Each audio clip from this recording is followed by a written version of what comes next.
call to order the regular meeting of the Leominster Conservation Commission for July 10th, 2018. We'll start with our continued hearings.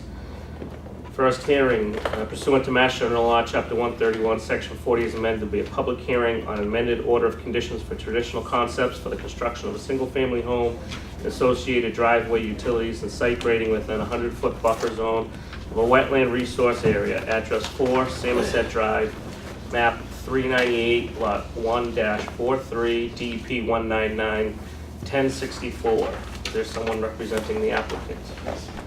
Chris Watson from Trowbridge Engineering up in Westminster. Okay. So I guess you guys heard from us 2 weeks ago, and so I sort of come up with a plan that I'm hoping might be something palatable to you guys.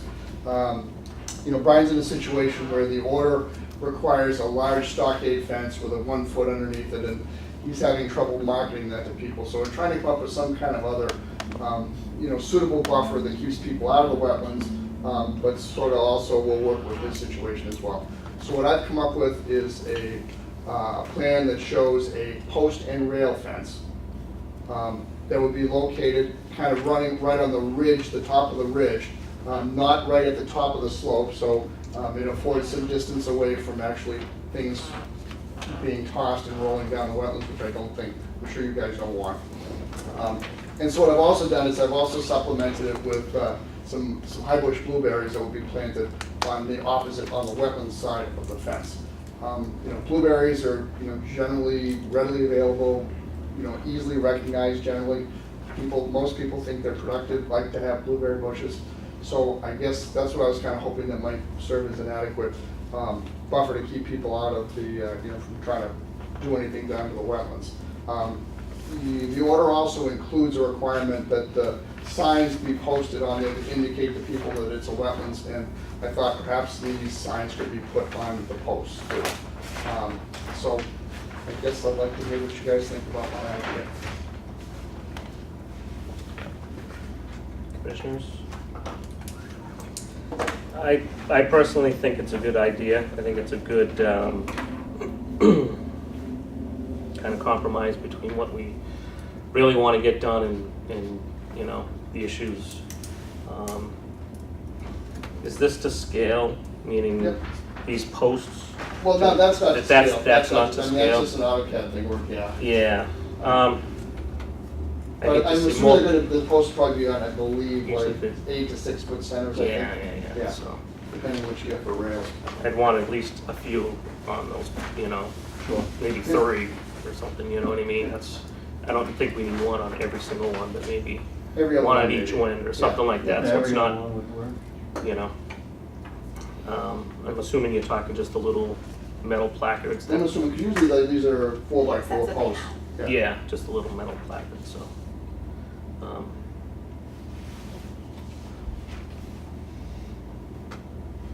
Comments, questions?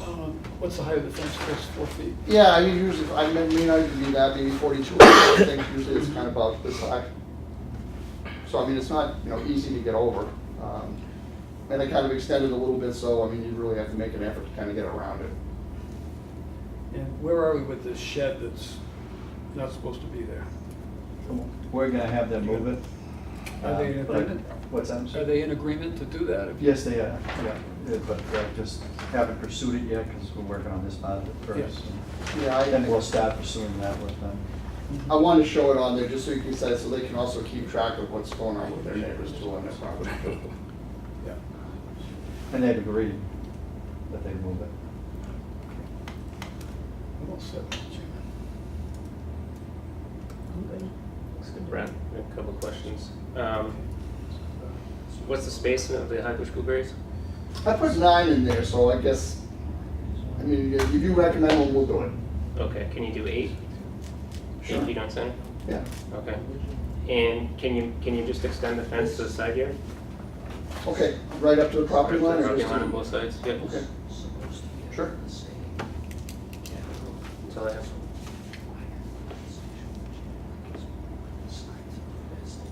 Right. Did we open it to the public last time, or do we need to? you need to. Yeah, that's what I thought. Anybody in the audience like to speak on this amended notice of intent? Second time, third and final time. All right, with that, I declare the public meeting closed. Do I have a recommendation and/or a motion? Mr. Chairman, I make a motion that we issue an amended order of conditions for 4 Somerset Drive, DEP file number 199-1064, with the added conditions that the high bush blueberries be placed no further than 8 feet on center, and also that the fence be extended at its current location to both side property lines.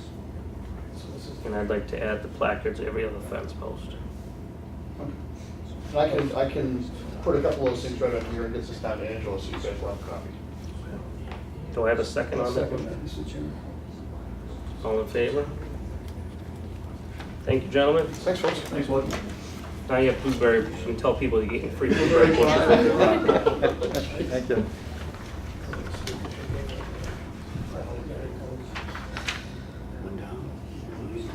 All right, our next continued hearing. Pursuant to Mass General Law, Chapter 131, Section 40 is amended to a public meeting, consider notice of intent by Jude Paul regarding construction of a single-family dwelling with associated driveway utilities within the riverfront area, address 99 Granite Street, map 542, lot 9, DEP 199-1070. We were told that the applicant would like to be continued to our next meeting, which is July 24th. So we'll continue that till then.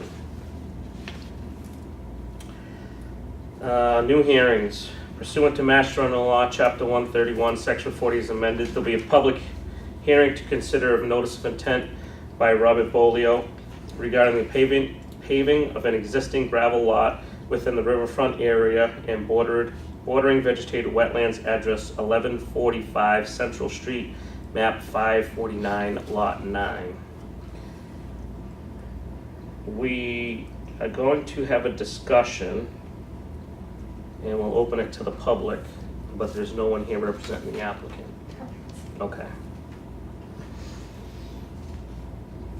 So, commission members, comments, issues? Did we get a final site walk?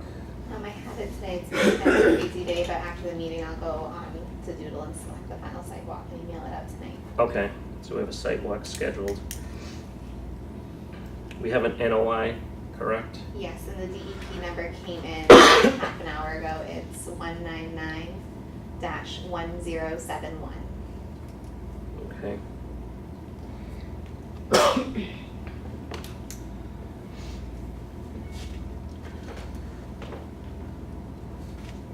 Does anyone have any comments or questions before I open it to the public? I have a quick question. Yes. Did the DEP have any comments? I didn't see On the any issue. on the email that they sent out, and they haven't uploaded their comments onto the enterprise website. I only got it a half an hour ago though, so they may add something. Okay.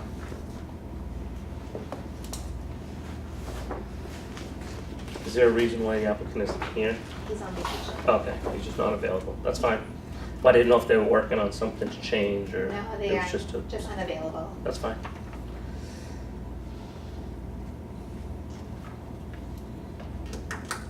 Any comments or questions, Brad? I don't see the plan for it, I don't see the NOI form. Was there a plan with that? There was, it may not have been scanned in. I can scan it a copy Okay. and send it out. Yeah, the NOI looked pretty rough. There's a lot that still needs to be filled in. But I think he mentioned he was just submitting it to get started at this point. Stormwater checklist is blank. So, okay, well, we'll schedule the site walk and I guess review it then. Okay. Anyone in the audience like to speak on this notice of intent? Second time and third time. All right, we're gonna leave the public hearing open and we'll continue this to the July 24th meeting.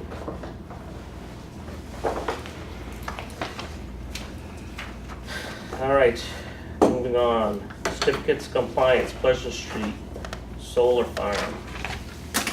wetland replication. It's hard here somewhere. All right. Looks like we have a letter from the engineer.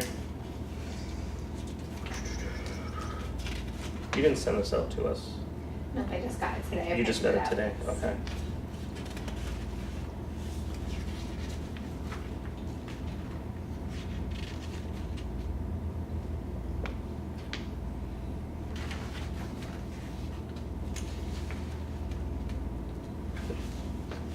Who was the engineer that did this? Eric Loss? Eric Loss from Fields Thomas. Okay.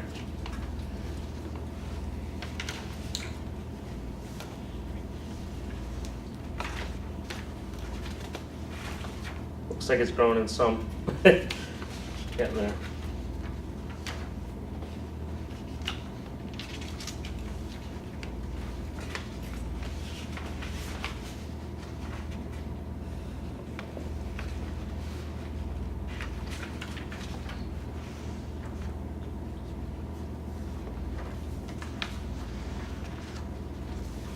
Were you on site the entire time when he was doing this inspection? Yes, it was.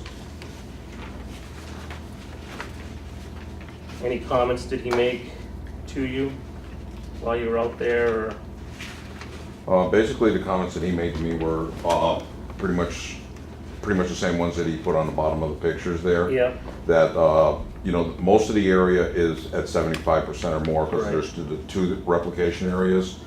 And the area there that's a little bit thinner, at about 50%. He said, because some of the wetland vegetation that's in there, he said some of it, it's not gonna grow in one growing season. He says some of that stuff, like some of those ferns that he referred to in there, it takes at least 2 growing seasons for that to fully develop and start to grow. But he says, based on that, he thinks that it's off to a good start, and he doesn't foresee a problem with with it growing and with the growth that's there. and he mentioned there was sufficient hydrology, 12 inches of the surface. Yes. Did he dig anything or auger anything, or? No. No. Okay. Comments, questions?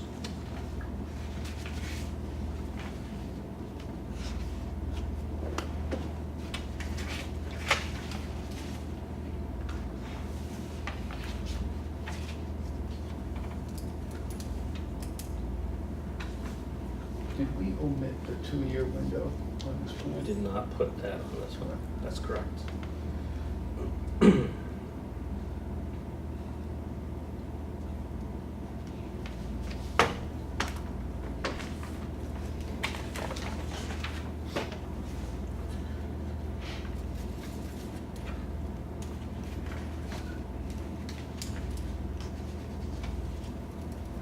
Just one more note I wanted to make on that is those pictures that you see on there too, those were as of yesterday morning.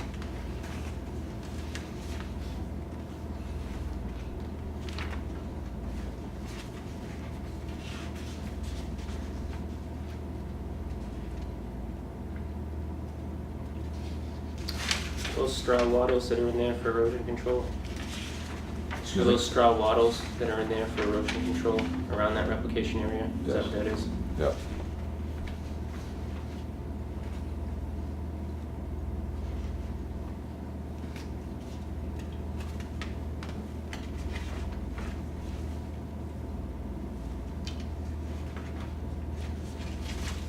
Angela, when was the last time you were out to the site? I was out there on Wednesday. On Wednesday?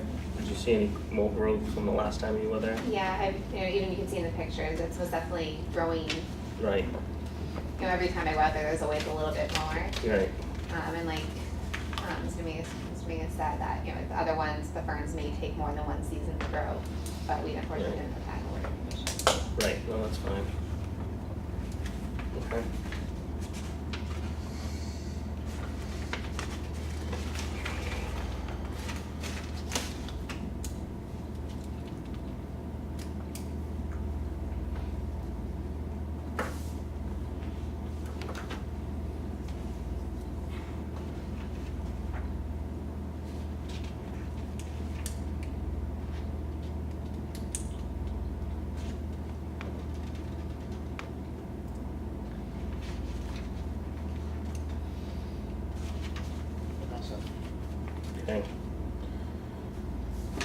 comments, questions? If not, do we have a recommendation and or a motion for certificate of compliance?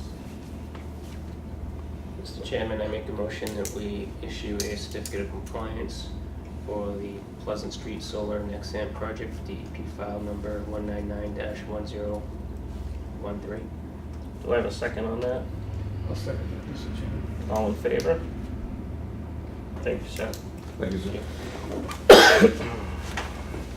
I'll email that to you tomorrow. Thank you very much. Thank you, everybody. Well, Extension permits, None at this time. any new communications? None at this time. Has anybody, or has everybody reviewed the minutes from May 22nd? Did we not vote on them last time because were you not here for that one, Liz? we didn't have a voting quorum. I can't vote. Oh, All they right. could, yeah. Well, I think it was Larry because he hadn't reviewed them yet, so we'll just move Because that. right, the one that I Right. could not vote on, I abstained on that. You guys Yeah. voted, So we'll wait till Larry gets here. That's fine. So we'll push that. Old business, Moosonok Brook retaining wall. I submitted the appropriation request to the mayor's office. They're putting it on their next agenda. Okay. Come on in.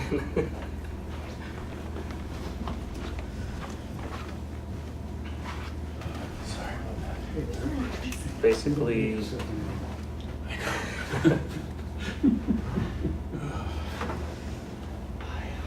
basically we voted on our first agenda item. The next two were continued. And then we issued a COC for the Pleasant Street. Okay. So that's where we're at. Moosonok Brook, you said you put in to the mayor's office, and that's, okay. 66 Granite Street sidewalk. Is there a reason why it's not on the agenda? Meaning their NOI or what their enforcement, why, is there a reason why Matt's not here? He wasn't able to make it, but he said we can most definitely discuss and then Okay, I can let him know whatever we need from him. okay. So, we did our site walk. I did take some pictures to show any commission members that weren't on the site walk, what I witnessed and what I saw. I think that there's a violation there. It seemed to me like there was watering happening, and it was literally coming out of the greenhouse, across the road into that catch basin, into the brook. That's basically what it shows. You could follow the stream within a few feet, so. I believe it was that catch basin that you guys saw. That's really not even a catch basin anymore, it's just, they covered it with stone, so it doesn't even, Oh, you can't. there's not even a grate there or anything, so, yeah. So, that's kind of my take on it. So I think there's some issues there, but, Gravel is all, and the water flows through the gravel, and then it's another catch basin and goes up to the stream via a pipe. right, and you can definitely see the pipe visible. You located the outfall pipe? Oh, yes, it's most visible right in the brook, so. You said there was not a grate there on your map? No, there's two catch basins there. One is open, regular. It wasn't, the water level was only a couple inches from the top of the grate. We couldn't see the outfall for that one, but then maybe 20 feet down, there was this other, they told us was a catch basin, but it was all crushed stone, fresh, new crushed stone over the whole entire area. But there was definitely a drain there because water was pouring into it. It was filtering down and getting to the brook, so. Your thoughts, Mr. Stone?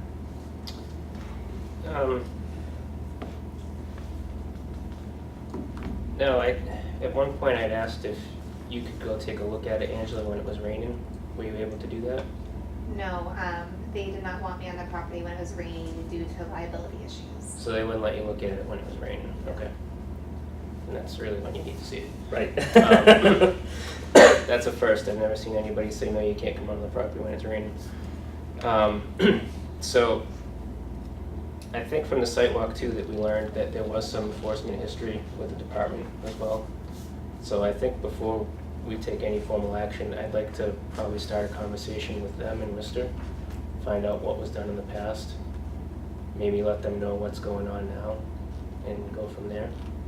Actually, I have been in communication with them on this site because there was a formal complaint about an excavator in the wetlands, which I had thought was the high school taking out their pump chamber, but I was actually confirmed from the DPW. They had gone up and saw that he did have an excavator in the wetlands, and I did let Ms. Sullivan know that. I have yet to receive a response from her on that. I asked her how she wanted us to proceed as I was not allowed on the property. Are there any photos? No, they just sent me an email and told me that they physically saw him having one in there. Yeah, we And can he see did that. confirm at the site that We saw, he told me that there was damage to his marigold field that he had to repair with the excavator. But I wasn't able to see that obviously, so Okay. So, I must have give them a call tomorrow and see how they want us to proceed. So that was the second time they would let you on the site, or Yes. did I understand that correctly? Yes, because I did reach out and ask about it, and I asked about it as well at the site walk. was, when we were on the sidewalk, the excavator was back there. Yes. Was that It wetland, closer or to was the- that just the buffer zone? That was just by the greenhouses. The wetlands that they have in it was way behind the property. Oh, okay. I believe there were cattails and everything in that area. It looked pretty. Pretty wet, I think that's a wetland. So it, at least, worst case, or we should have at least got notified. Should have It's been working in the notified, because there wetland. was a lot of damage from the tracks and stuff. If not in the wetlands itself, very, very close to it, so. That was definitely witnessed, so. I've done, obviously, research, we've been doing it back and forth on, agricultural stuff. I keep reading it over and over, and it says, some of the stuff is exempt if it's directly related to, I don't want to waste everybody's time, but basically it says if it's directly related to the growing of these plants. And I don't think drainage from a greenhouse is directly related to growing of these plants, you know what I mean? So, well, at that point, so that's what I was gonna bring up. I read this thing twice. And, can we get some sort of reference from the DEP? Because I'm not a lawyer, and it seems like some stuff is okay, and it's a very confusing document. So I did reach out to Ms. Judy Smith on this, and she said, it doesn't sound like it is not exempt in her opinion, because they are draining into the wetlands, but she said ultimately it's up to the commission to decide. But she hasn't been down there. No, they have not been under, they won't go in there until after we issue an enforcement. And then it'll go to the state level, because the state can't go over our head until we take the first step. 1041B is, there's no confusion with that regulation. yeah, It's that's crystal it clear. highlighted right there. It's crystal It- clear. There's no drainage into the It's wetland. basically says all crop management practices, not including drainage into a wetland. Pretty So, clear to me. and that's exactly what we had witnessed, was drainage from his stuff into a wetland / stream, so. When you were on the site, did you look at the silos for the mulch materials to see if there was any type of containment around that to prevent runoff into it? The Because that's only- right on the river. It's right on the river. The only containment that is there is just obviously those concrete blocks around. All the mulch that we saw there was, because I did look at that, it was contained by the concrete blocks, so it really isn't containment, but it's just, Some of that mulch is a mulch manure mixture. So I think, it's pretty Okay. precarious right there at the river. right. But see, under here, when it says general farming practices and terms, it talks about drainage and all that. It sounds like some of it is actually okay. but I don't Yeah. really know. Well, it's when you're draining directly into a water body, like when the effluent from the greenhouse is going directly into the brook, with all the pesticides and chemicals and fertilizers and things that they use. That's I mean, you can certainly have drainage, but when you start draining directly into a wetland. Or does he have stream- drainage coming directly from the greenhouse? Yeah, you can follow the line. straight Yeah. trail. Goes from the greenhouse into, into that catch basin and then into the.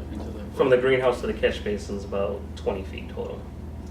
And you And can all follow flows it, and creeks. and you can follow it. It was a nice sunny day and there was water flowing, so. I'm more concerned with what's outside the greenhouse, actually. Well, yeah, but, you know, so. Any other comments or questions at this point? I still think we try to reach out to Worcester again. Okay. I understand what they told you, but I think we work a different angle in that approach. Okay. Okay. All right. So I think with that, there's not much else we can really talk about without the applicant actually being here as his representative, so. Did he say who was coming? Was Matt going to be here himself? Okay. All right. Moving on, Hill Street, discussion of the status of an area to keep maintaining as a meadow, possibility of putting in a parking lot and posting of hunting signs on the property lot number 520-1. At our last meeting, we spoke about, first and foremost was the meadow that's out there. The commission thought it was a good idea to keep it as a meadow. So, we did speak about going in and cutting down some of the small birch and some vegetation, back to the limits of what the original meadow was. I think there's enough wildlife up there and birds for nesting, so was first and foremost, mostly what we talked about. Mr. Giannakis, we kind of asked him to maybe go out, seeing he has the history, and maybe flag some of the trees that we'd want taken down so they don't encroach in on the meadow. So Chairman, I have a Yes. question.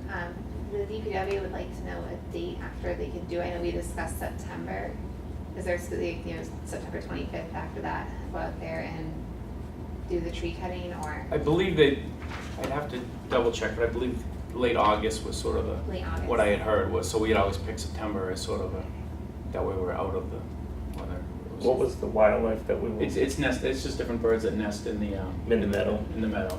Right, I just want to make so- sure that they're Yeah, because all gone. if the trees are too close, then the birds of prey can get to them easily. So Right, then they'll stop using that meadow for habitat. right, okay. Are you still okay with kind of going up Yep. and flagging those trees Yeah, for them? do that. So yeah, if you can just let them know sometime after Labor Day, there's really no date, Just I wanted to would make sure. think. I can double check. I know Shoreland Farms, they do this already Okay. with their back 40 acres, so I can get some more information. And I can have probably flag things too. Okay. Yeah, that'd be good. Next was discussion of a parking area on Hill Street. Larry, you know this better than us. Yeah. What's up there right now? Right now, it's just grass, so if people do park, they kind of park in the road. It's not, so there was discussion years ago about just putting in some, like crushed stone and, maybe some like logs or something to define, so people don't stay in the parking area. sort of. Okay. Enough for like just a couple cars. It's not like we've been out, it's not real heavily used, but Right. we talked about doing it, like I think it was like 4 cars, I think.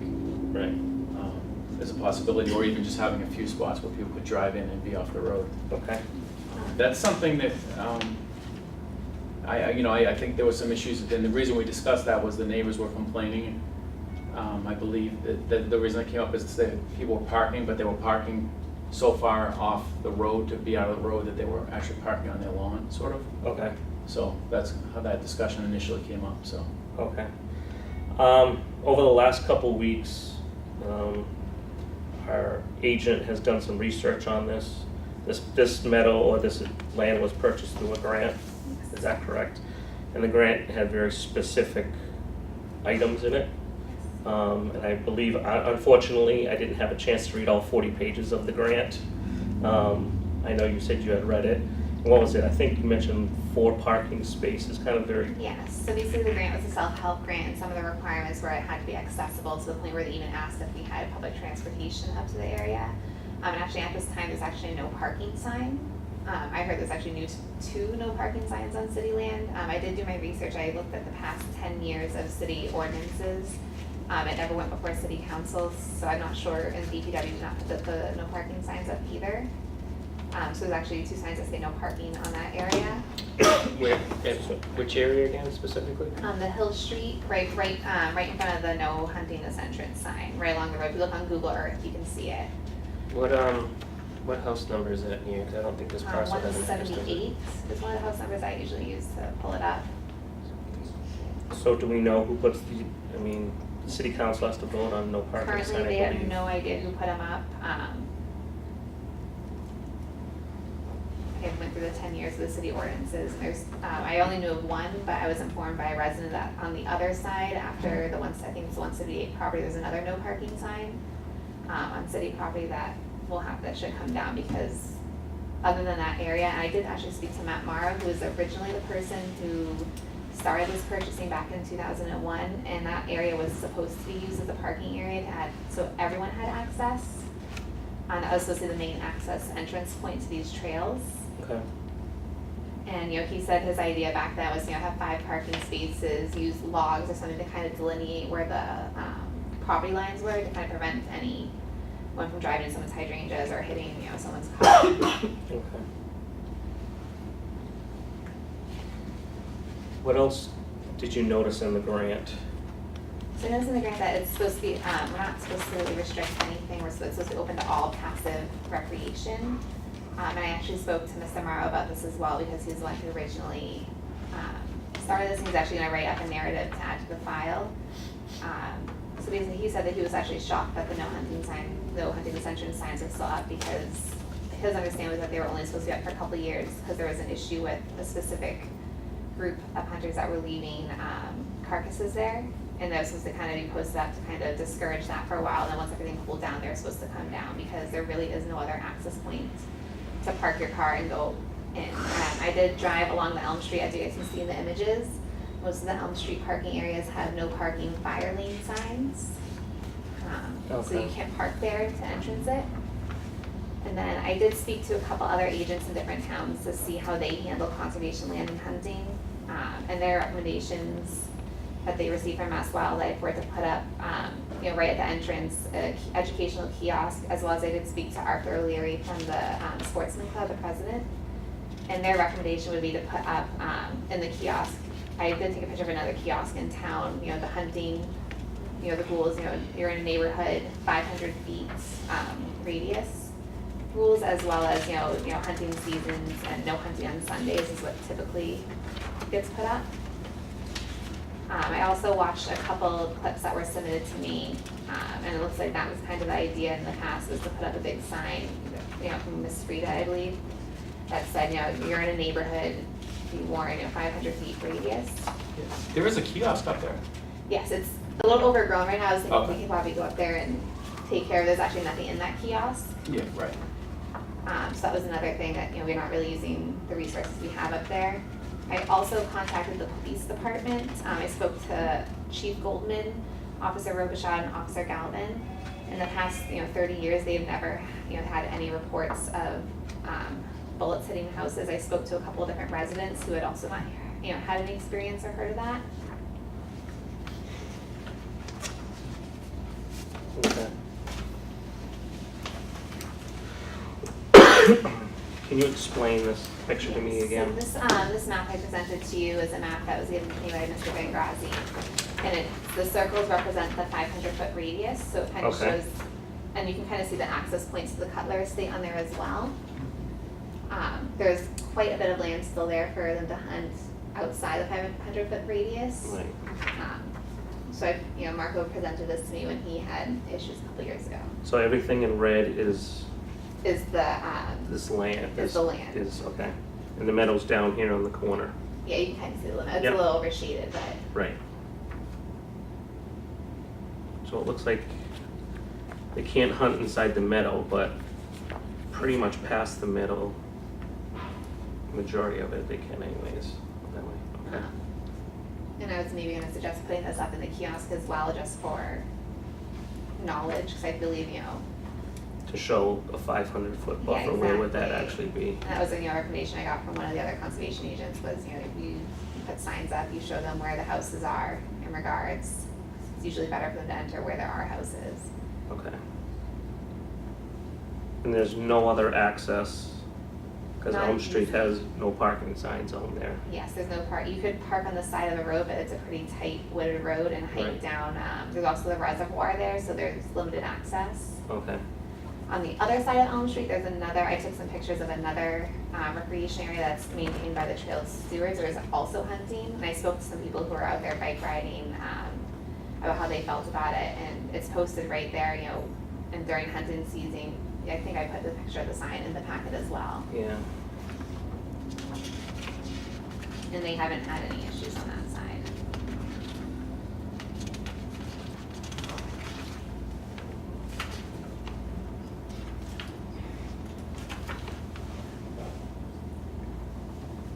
Just a power line. Yes, that's the power lines. Okay. This is the parking area on Elm? Yes, on the Elm, By for the trail other, stewards. on the other side Yep. of the road. You can see Angela's car. I think they came in front of us to do this, actually. Remember that, Larry? Oh, yeah, There was yeah, a DEP they- sign, I wasn't able, I didn't have time to pull it up. I think because they actually made it kind of a gravelly parking, because it was Yeah, it's kind of very well rough before. maintained. So is that? Yeah, it was like the mountain bike club, I think, raised the Yes, money. and to- then Yeah. Where is this? In the- It's actually not on this because it's not part of that estate, it's on the other side of the road on Elm Street, I believe. Up a little bit past the reservoir books at the corner, so it's off the page, that's not part of this, it's just, Oh, so that's not near these parcels then? no, but I thought, that what they did there was a really good idea, they had, I like the signs that they had up in the verbiage, cause you can't miss it right when you walk in. Right.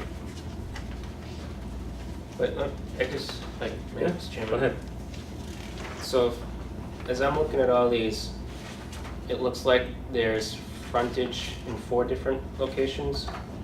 1 on Elm and 3 on Hill. Yes. 2 of them, one are on either side of that house is at 178. Yes. And then there's that other one further up the street. But if you were to actually try to navigate that, you'd never know where the property lines are there. Yeah, and it's actually all very wooded and they put driveways on either side of it, so it looks, you can't really walk through there, there's a lot of, trees in there, you couldn't walk through You there don't or end park up there. trespassing on someone else's Yeah, property. if you park there, it's actually kind of in a weird spot too, so if you park there, the street's very narrow, it'd be very dangerous. I could even park to take a picture because cars are flying around. That was another concern of mine when I was there, it's a pretty narrow road, and if people are parking on the road, and it's a cut through to the high school, it was brought to my attention, and people go down that road very fast, so if people are parking on the road, it can most definitely be a safety issue.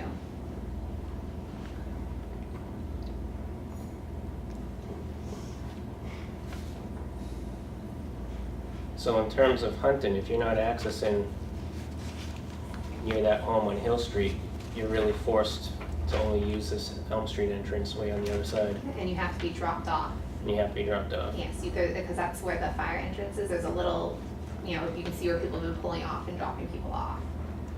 You can't leave you wouldn't be able to safely leave your car there if a fire truck had to go And- through. And how, did you walk that property at all, or just kind of take a look? I didn't at the walk road? too far up, I walked partially up the path, but I wasn't able to walk all the way up. Because there's wetlands there too, and I don't know Yeah, how easily those are to cross.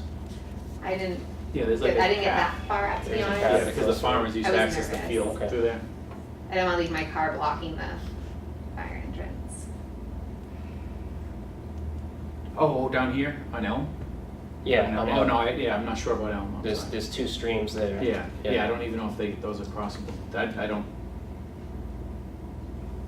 don't think there's any I could have established someone drop path me off system. there the weekend, but I wouldn't wanna leave my car parked there while I was Right, hiking. I'm just thinking pedestrian access, if you were to walk through each of these 4 frontage locations, the 2 near that home on Hill Street, it's easily to navigate and know where you are based on the aerial image. I mean, you'd know pretty much where the property line is walking out there, just That with some was the basic idea. tools with you. The one further uphill, you'd have to be a surveyor to navigate that and have surveying equipment with you to make sure you stayed on public property. And then the other one is Elm Street. And not knowing what that looks like, you know, the parking's an issue there. But and where it is, you'd have to cross that main road, watch it, I think it's Elm, and Elm, you have to cross Elm and then walk farther down to find an access point or cut through other land to get there. And part of the self-help grant was, it was supposed to be accessible to the public for all recreation, and Mr. Morrow explained to me that they had originally selected that Hill Street entrance because of that, so they'd have access to the property, and unfortunately right now technically there's no access because of the no parking signs. I forgot, are those trails marked over there? Like when when you're like in, I haven't been fully in, Larry would know better than I would. I haven't been in. There are some trails, I mean, most of them are game trails, there's no formal hiking trails through here. Yeah, because I know I like, do know some of the residents made their own trails, and I know like in another area, the I blue think and like when yellow you're closer to dots. Barrett, there's markings, but I wasn't Yes, that's sure. the trail stewards do those. Yeah. I mean, I think the hope was at some point to tie this property in Mhm. to the overall city. Yeah. But there are other areas, like because this isn't accessible, it was never even an option. You know, but I mean, if we do open it up to the public, we make it accessible, you know, we I have wonder if we the, can have a marking like further in. yeah, I mean, we have the trail stewards who Yeah. are fantastic, but, you know, this Yeah. might be something they adopt in the future. They may want to make tie this in to their existing trail network for the city. I think they'd like to, I do remember my first few weeks here, Mr. O'Brien did approach me about it. Would be cool, because we've been back there, I don't know. Yeah, Yeah, you're right, parking. it's hard, it's dangerous, It's especially hard. there's a house right across the road with Yeah. obvious little children, I wouldn't feel And I comfortable parking my remember- car on the side of the road. 7th grade, they took us up back here for a field trip, they had to drop us off. Yeah. Yeah, it's not really. Some great history here. You go down back there and there's some old farming equipment, and, Mhm. you know, this big machine that they must have hayed with or something. So, I mean, there's still things out there that from the remnants of the farm, which is kind of nice. So you said one of the no parking signs is in, Right where the intended parking was supposed to be, right in front of, if you go, I didn't get a picture, if you pull up on Google Earth, Yeah. you'll see it. but when you said one was, One was on the other side of, Oh. 178 But on one- city property as well. but one of them we don't know who put there and one of them we do. We have no idea who either of them put Either there. one of them. Yeah, because They I were just put up. contacted DPW, I contacted the police station about it, I went through 10 years of city ordinances, and I went through all the books on city, in the clerk's office, and there's nothing about it. Okay. So I believe those do need to come down. Okay.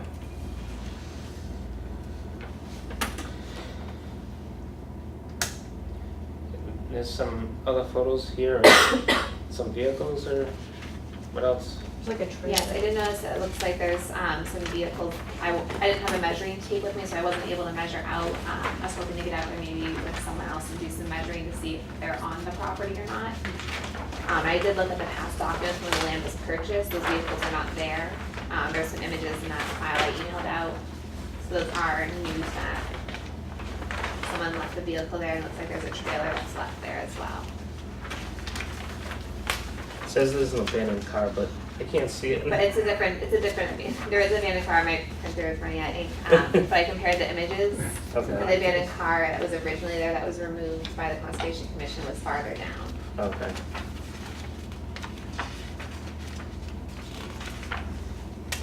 And that's our kiosk with nothing on it. Yes, and I was thinking, it's kind of a small kiosk, I wasn't sure if we'd be able to upgrade it. Okay. It's also not in the most ideal spot. Okay. Another issue, I'm sure Larry can help me with this, is the sign there. It says, this was purchased with funds from the Commonwealth of Massachusetts. But in the grant, the verbiage is different. It says it was purchased with the self-help grant specifically. It needs to be on the sign, and that's not on the sign. I wasn't sure Yeah, no, if it needs to be. yeah, it probably needs to be updated. but Okay.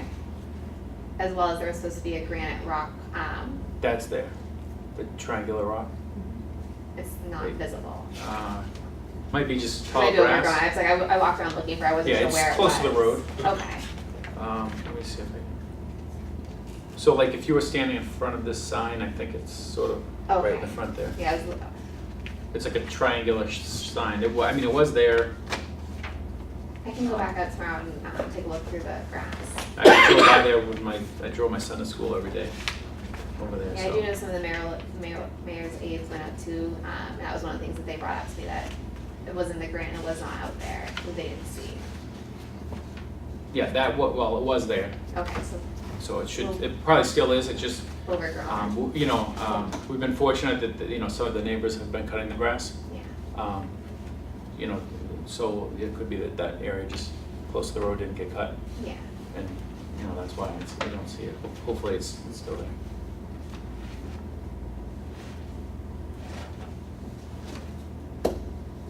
Any other comments? So this area that's lawn, that hasn't been maintained by the city? No, the neighbors ended up doing it because it was getting so tall. I believe I spoke to one of the neighbors today. There's actually talk of getting goats or lambs that they would have on their property that they would bring over to take care of it. But that was 10 years ago that discussion had happened. Yeah, we had a farmer who was trying to actually use the meadow as a place to put his goats. He had these like fences that could contain them without being too disruptive. That was my last Yeah. job. And it just fell through. I think he need to find a new location or something.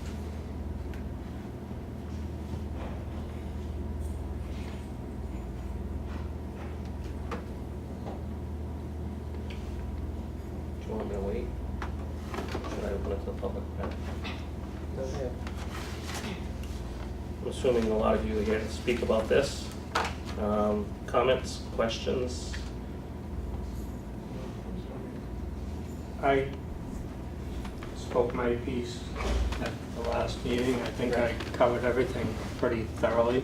Okay. We are seeing some kind of contradicting issues here from previous committees. We pulled some information, we delivered it to the Conservation Office earlier today, some videotapes from those meetings, where we were told, and it went through this commission and everything was legit, and it was perfectly fine at the time to do what was done up there with the signage.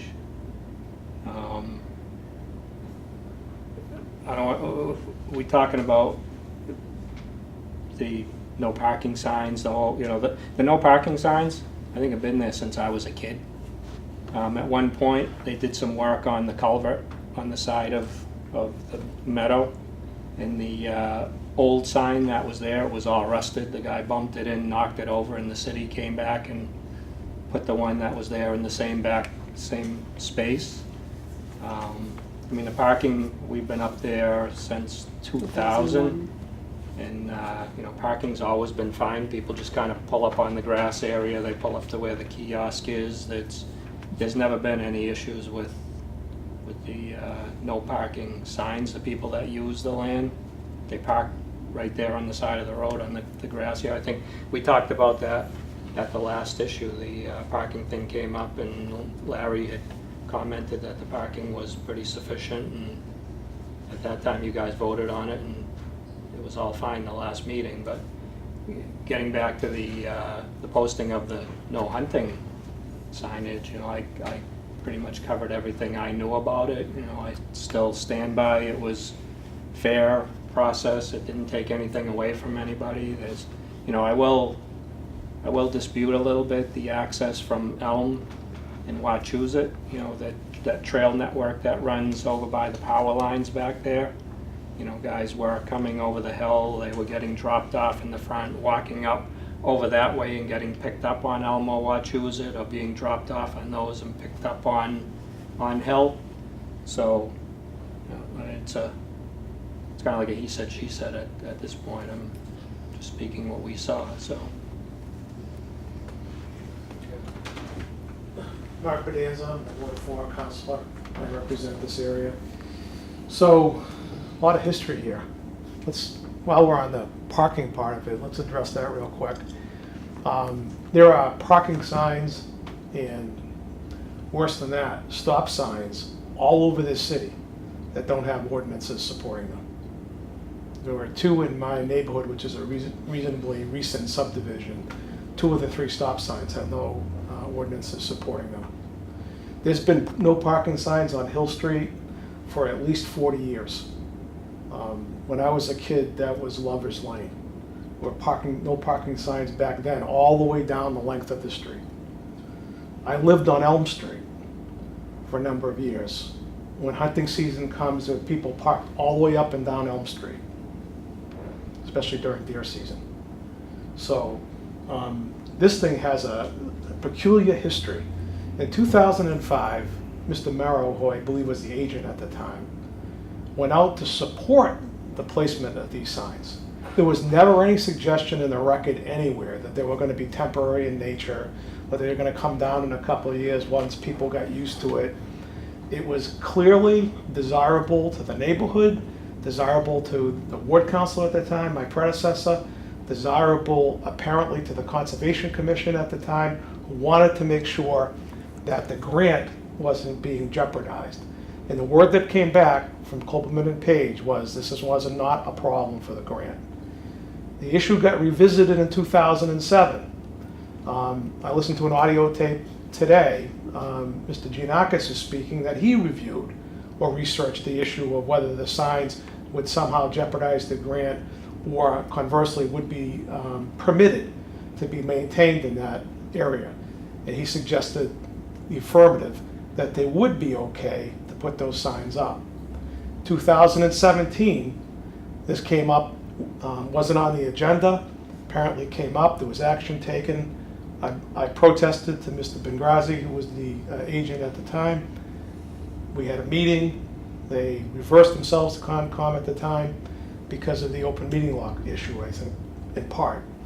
I don't know why this is, what's the big attraction here that these signs can't, they've been maintained there apparently since at least 2007. I see nothing in the grant language anywhere that would suggest that these signs can't be maintained. If you look at the piece of property in question, the frontage where these things are is just under 140 feet. You gotta go back into that meadow quite a distance to get from the road 500 feet, never mind all the residences that are surrounding this. You know, if everybody paid attention to what they were supposed to do in the perfect world, maybe it would never be a problem. But that's not how the world works, unfortunately.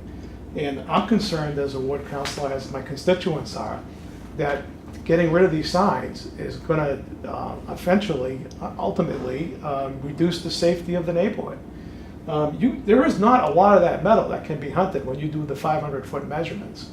And as far as the access to this property, I suggest, as Mr. Flynn does, that there's that trail that goes from Shoalin all the way out to the other side of the end of West Street. There's a million ways you can get into this property, through city-owned parcels that abut this, through Elm Street, through Wachusett Street. I would agree that the small, tiny little piece of frontage that's on the other sort of spoke that goes out to Hill Street would probably be pretty hard to navigate. And then there's 399 feet of frontage on the other side of Mr. Flynn's house that I believe is not signed. So I don't know what's the fascination with getting rid of these signs. I don't understand it. So it's a very fascinating history. Why this comes up all of a sudden after all these years, and for Mr. Merrow to suggest that these were going to be temporary in nature, there's nothing in the record that supports that I've seen. Certainly wasn't brought up in 2007, which was 2 years later from when Mr. Merrow first spoke about and researched the issue. So I've got some real problems with this. I mean, I agree, obviously, that people should be able to access this. I got this problem in my own neighborhood. This commission, not you folks in particular, but allowed an access way to a piece of conservation land that I used to use that I can't get on anymore because Mr. Albert, who developed Royal Oaks Way, cut it off. There's no way to get to it. And it was allowed to persist. And that was a 50-foot strip off of Royal Oaks Way. No way to get to that conservation land, practically. So I understand the problem, but that's not what's going on here. You know, at a minimum, you know, there should be a hunter safety zone that should be somehow demarcated with respect to that 139 feet of frontage. That's my position. Yes, sir. The original proposal, when the former commission had put this into place was inclusive of both of those properties for no hunting purpose. In fact, when the signs went up, I had a conversation with Mr. Giannakis asking on the phone if one of those signs was supposed to go on the other side. He felt at the time that because the caveat was going to be that it was limited from both of those entrances on the side of 178, there was really no need to put a sign on the other side because it would be covered in the verbiage, and there was going to be a color-coded chart that went up and showed where they weren't supposed to be hunting from. So those.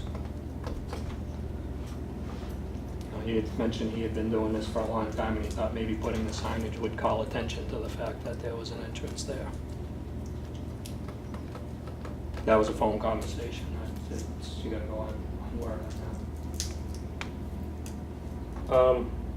Well, before I open up to the commission, I'd like to make a comment. I mean, it sounds to me like we have designated parking areas that have no parking signs. That just does not make sense to me. Whether they were put up 40 years ago or not, part of this grant and part of this was supposed to be open to the public for the city of Leominster and its residents. If you can't park to access it in a designated parking area because no parking signs were put up, that's a problem. So basically you have a conservation area that people can't get to other than if you live on that street. But they do park there and use it regularly. They pull off the road onto the grassy area. I mean, the trail guys were up there the other day. People use it all the time. They park right over by the kiosk. They pull in front of that conservation sign. They're off the road, no harm, no foul. And, even at the last meeting, you guys asked that question, and we felt that there was ample parking up there and everything was good. I mean, the no parking gets difficult because we have to look at the off hours, the people that, there is people that go up there and there's other activities that happen along the road. But it's never, those signs have never stopped anybody from parking there. Law enforcement has never stopped, anybody that parked where the kiosk is, the parking area. I mean, it's never been an issue. People just pull off the road. The problem you look at there is the road, I think, is so narrow. If people do park on the road, it's an issue. If they pull off the road like they do by nature, because they know it's narrow there. But wouldn't it be safer to actually have a designated, say, 4 parking spaces off the road, gravelled and demarcated so people know to get off the road and to park in this area instead of just letting them kind of pick and choose where they want to go? I mean, that's first and foremost my comment. Yes. For my purposes, I don't have an objection to that. And the no parking regulation or the signs, the fact that there's no ordinance, I mean, DPW can just take them down. They're not supported. That's a city council function. If the city council sees fit to provide a no parking zone up there, then it's got to pass it by ordinance. Right. So those signs can come down. There's nothing to, they probably shouldn't be maintained. And I do agree that obviously this land's got to be accessible, and it's got to be some reasonable way to park at it. But that's separate and apart from the other issue that I addressed. So I just wanted to be clear in terms of what my presentation was. Yeah. If I may, I just want to remind, just for our scribes purposes and for the TV purposes, if you're going to speak to, please say your name and address, just for minutes purposing. And then I also want to address, I did speak to I received multiple phone calls today about the parking issue for some reason, and I did discuss with a couple different residences who said that they would be much more comfortable if there's parking off the road, and I explained the conservation, for most of our conservation land, we have signs that say the safe activities, prohibited activities, as well as that the hours are from dusk to dawn. And someone asked me, how do you enforce that? I'm like, well, if you see a car parked there after dusk, if you see someone sitting there, you have to call the police, and the police would come out and they would take care of it. That's typically what you do at most conservation land. We don't have one of those signs in the property that I was able to see. Okay. Any other comments on the parking up there? Can't see a whole lot from the street. Yeah, you really don't see the no hunting. If you don't know, if you're new to the area, you don't even know. Yeah. and when I was there, I had to park there. I didn't see, and I did speak to someone who lives very close there, which doesn't really see too many people other than the residents on that street using the area. When I parked there, like, I was pulling in and there was no other car marks or anything, so. Okay.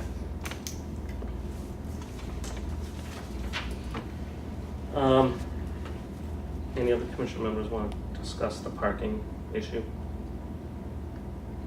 Okay.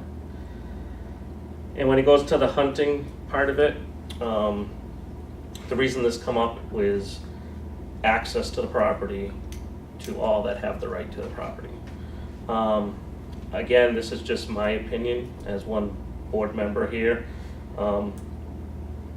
Because this is such a wooded area, and because this is, just looking at it, I feel, as a person that's only been hunted a couple times in my entire life, that if I came into a neighborhood and said, this is where I'm gonna park and I'm gonna hunt in this area, if I knew that there's houses here, I know I need to go in X amount of feet. By law, it's 500 feet from any resident. The back of their house, their property line. If we're coming in from Elm Street, the chances of you knowing where those houses are is very minimal. Hunter could be 100 feet, 50 feet from your house if there's trees, and they could fire a gun because they don't know where the house is.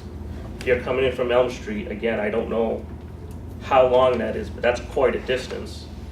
You get disoriented in there, they could be feet from your house. That's why we thought by allowing hunters to enter there, they can see the house. Obviously, you look at Hill Street, there's parking, there's houses. They know it's 500 feet directly behind before they can load and fire their weapons. So we, as a commission, back 2 years ago, when we talked about the hunting sign, taking it down, that was our thought. It'd be safer to have people know where the residents are than coming in from a mile away or however far it is. And you mentioned there's a hill up there, and so that's why we said we thought it would be safer knowing where the stuff was, so. I think even putting up, the educational kiosks that most areas are hunting is more beneficial than we have no hunting entrance signs, because they can't say they didn't know this was there. They can't say they didn't know, oh, there's a neighborhood here, I didn't know I couldn't look like that. I gotta say something. What's your I'm name Joe. and address? I am located at that 242 Hill Street. I have kids, grandkids. We use that back there a lot. They like to walk around the nature and all that. Hunting, I'm very concerned about hunting. You brought up the issue. 100 feet away, they don't know they're 100 feet away from a house. Okay, my concern is my kids and my grandkids and the neighborhood. I don't think you should have any hunting up there. I don't care if it's 500 feet, I don't care if it's 1,000 feet, I don't care if it's a mile, because these people, these hunters, they don't care. All right, they really don't care. They're gonna see a deer, and it's 10 feet away, they're gonna shoot at it. I know they are, because that's what they're there for. I can't take this hunting thing.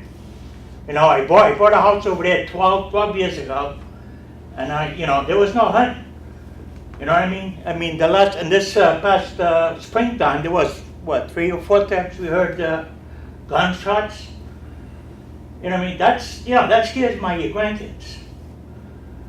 I'm very against hunting up there, very against it, okay? People could walk there, they could go over there and fishing if they want, whatever they want to do, walking, just like you said, they could do a nice pathway, you know what I mean? And we could use it, but hunting, I'm very against it, very, very against it. Yes, sir. Peter Giswaldi, I live at 228 Hill Street, next to Joe and Frank here.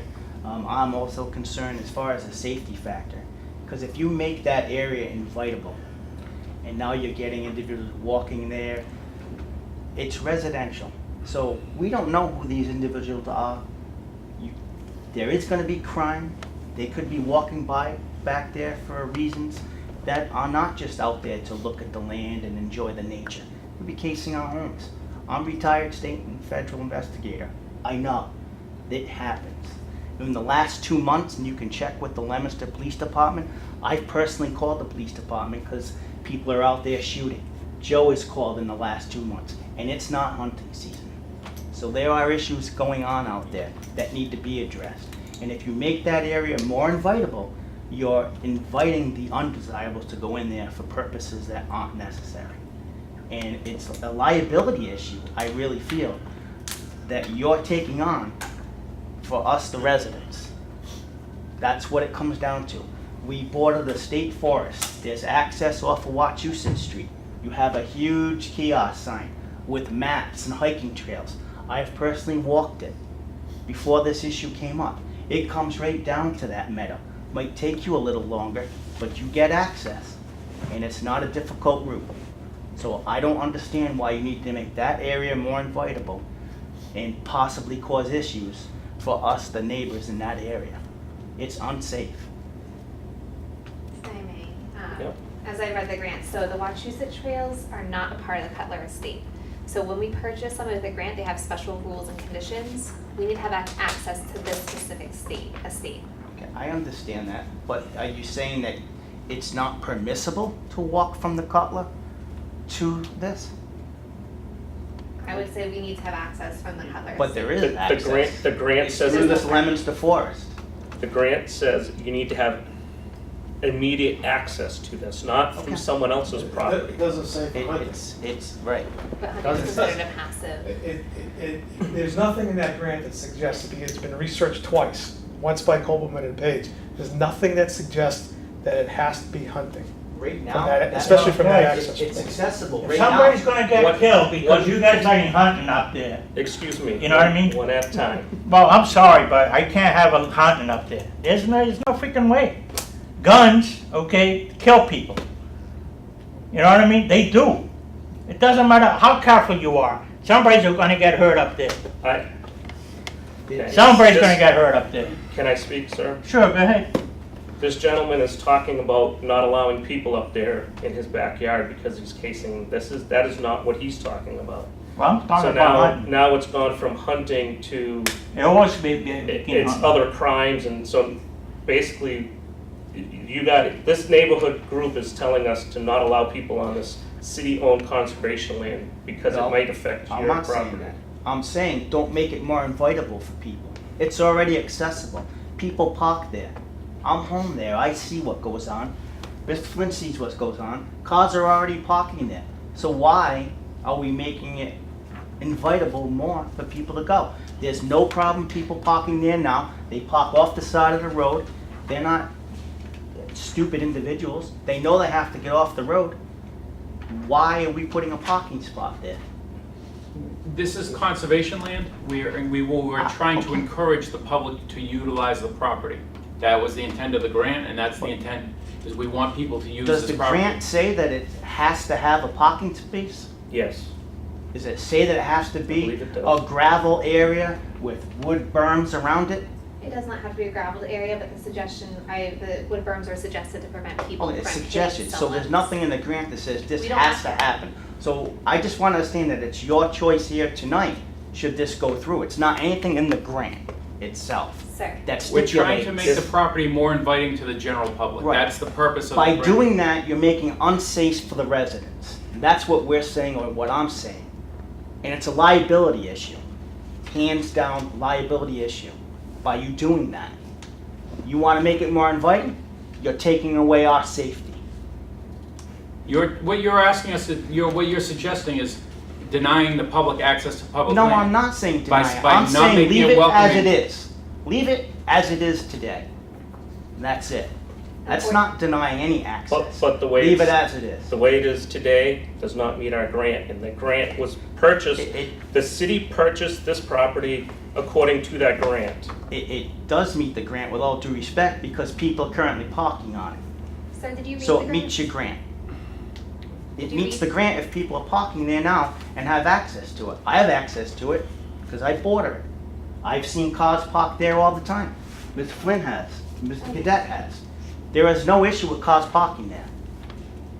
So if I may, so the wooden berms were an idea that was presented back in 2001 to prevent people from hitting people's yards. For example, Mr. Flynn's property, I don't think he'd want someone driving onto his lawn. They were to make a demarcation of where it'd be safe to park. We don't have to put wooden berms in, but we do need to take down the no parking signs because we need to put up a kiosk there. So people know they can park there, because it is open to the public and that is part of the grant. Yeah, Yes, I Mr. mean, Flynn? there is a kiosk there now. It's It's- smaller it's- than most of the city's kiosks. Yeah, but it's mowed right around it. I mean, taking the signs down, I get it. You know, if we have problems with people parking there at night, we could call the PD or whatever, but, you know, I mean, we did kind of agree at the last meeting, and you guys voted that the way the parking is up there now was We sufficient. did not vote, we Yeah, just you had a did. discussion last meeting. No, you voted on it. Larry, No, you asked Larry, and Larry Oh, said the it meadow. was. Oh, the We meadow. voted on the meadow, that was it. That was to maintain the meadow only. That was the Oh, only well, thing. there we was voted. discussion, and I know Larry had said he thought that the parking was sufficient the way it was, barring the signs. We know that never came up. So if if you feel the signs need to come down, you know, I mean, they've been there forever, whenever, it's not the end of the world. I mean, as we're kind of saying, people are parking there, they use it regularly. I mean, some people pull right up a couple cars sometimes at the kiosk, they park in front of the brown sign, there's plenty of room there. I know we're kind of bouncing all over the place, but, I mean, if the signs need to come down, and that makes people more happy about no parking, you know, we can cross that bridge with the city council down the road if the placement needed to change or something, you know. I mean, it is a very narrow, I think that was the original intent, was very narrow road, keeping the cars from parking on the road. There was never issues with people parking on the grass. I just want to, Mark Benitez again, Ward 4 City Council, I just want to disengage. These are two very separate issues. They are. The parking and access to the conservation land from the hunting risk made, in my opinion at least, very prominent by the sort of physical boundaries of this property. They're very different issues. I totally understand where the Conservation Commission is coming from with respect to promoting and access to the property. It's part of the grant that acquired the property. The self-help grant was $250,000 of the $950,000 that's spent. I believe the Leominster Land Trust spent $300,000, if I'm not mistaken, and the rest of it came from the city of Leominster. I understand how the money was put together to buy the Cutler property. I understand, and as I said, I've seen this problem in other parts of the city, so I'm not only understand it, but I sympathize with the issue. It is for the public to access, but the hunting risk is a very different issue from the access to the property. And, you know, this frontage is very minimal amount of property. Sure, you can park some cars there, there's no doubt about that, especially the number that you're proposing. It seems reasonable to me. But, you know, you gotta, like I said, you gotta go out quite a distance to get away from this, to be 500 feet away. These people, what this other gentleman said, I know deer hunters, okay? If they see a deer at some point in that meadow, they're blasting. I don't care whether they're 500 feet or they're not. Now, it may be that there's some compromise here where people can access the property, but that there are signs that are prominently placed to let them know that this is a no hunting zone, at least.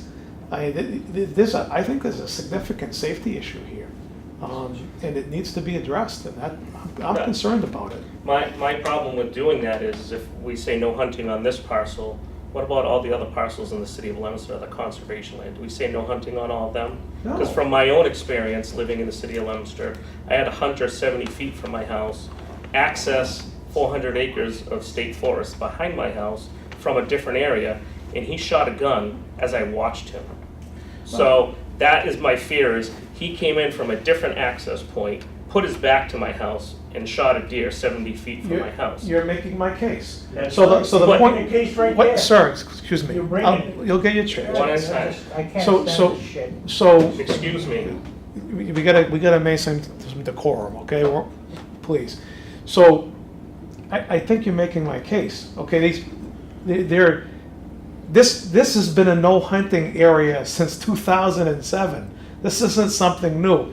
if we were coming in here back in 2007 and 2005, when people on this Concom made the case to put the no hunting signs up, that might be a horse of a different color. This has been present now for 11 years. It's worked apparently, at least to some degree.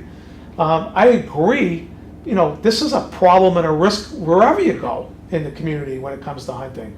You know, we have some areas that back up to residential areas, and yeah, okay, but the fact that somebody might wander off of Wachusett Street or Elm Street and not know how far they are from a house or a street before they discharge their firearm, you know, doesn't make this problem any less. It only adds to the problem. It's just another type of problem. I don't think it makes it safer, with all due respect. I disagree. If you're gonna discharge your firearm and you don't know where you are, then that's a problem too.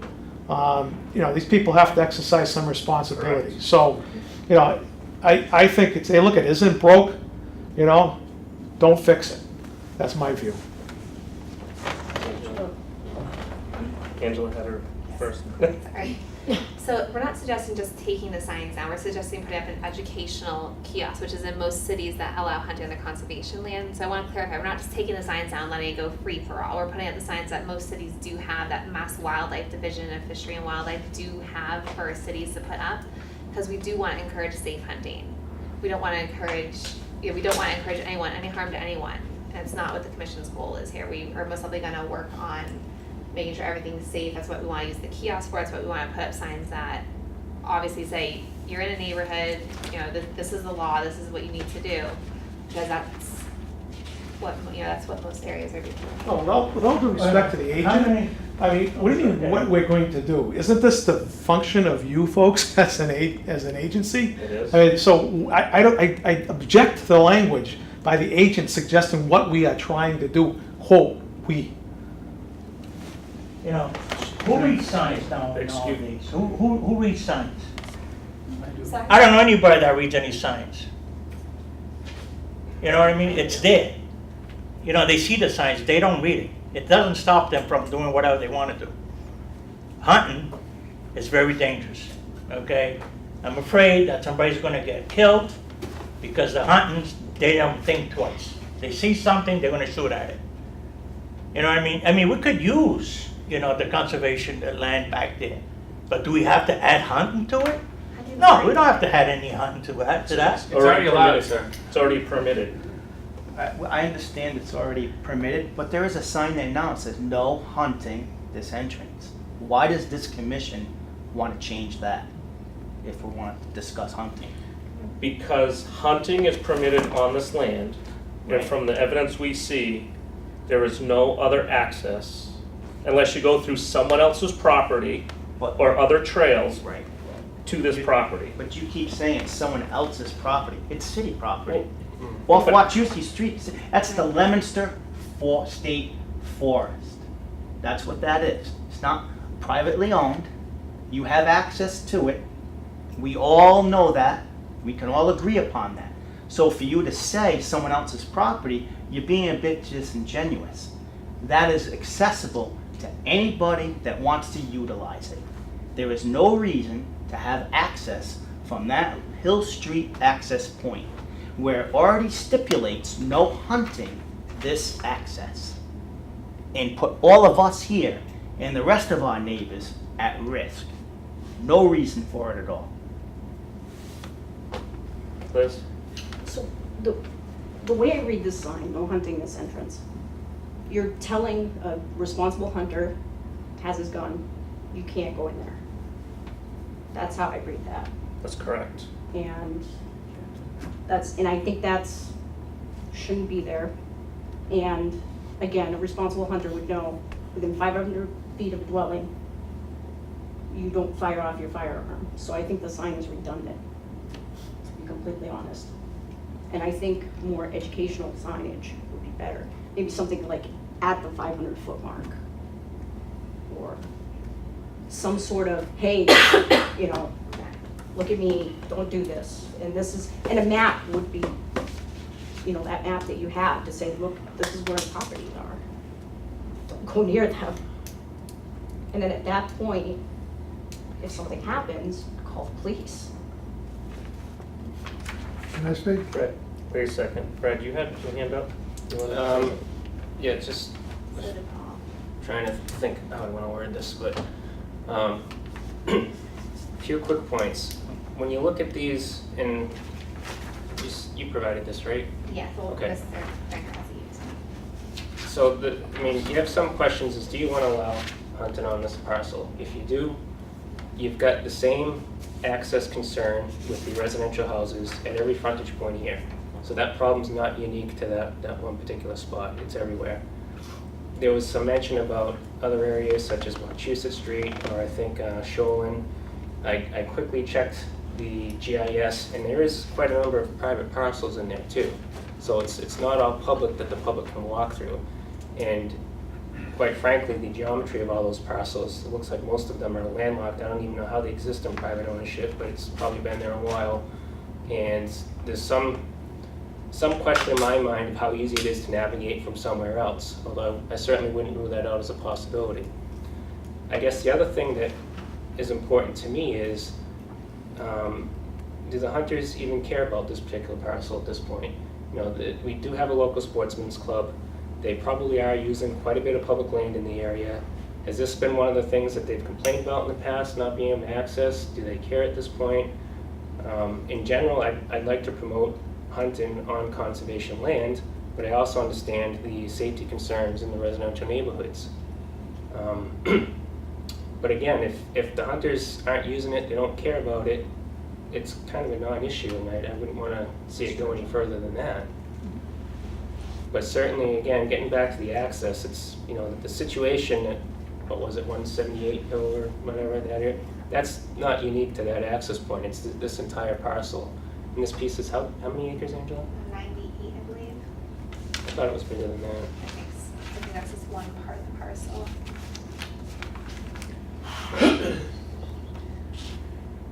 42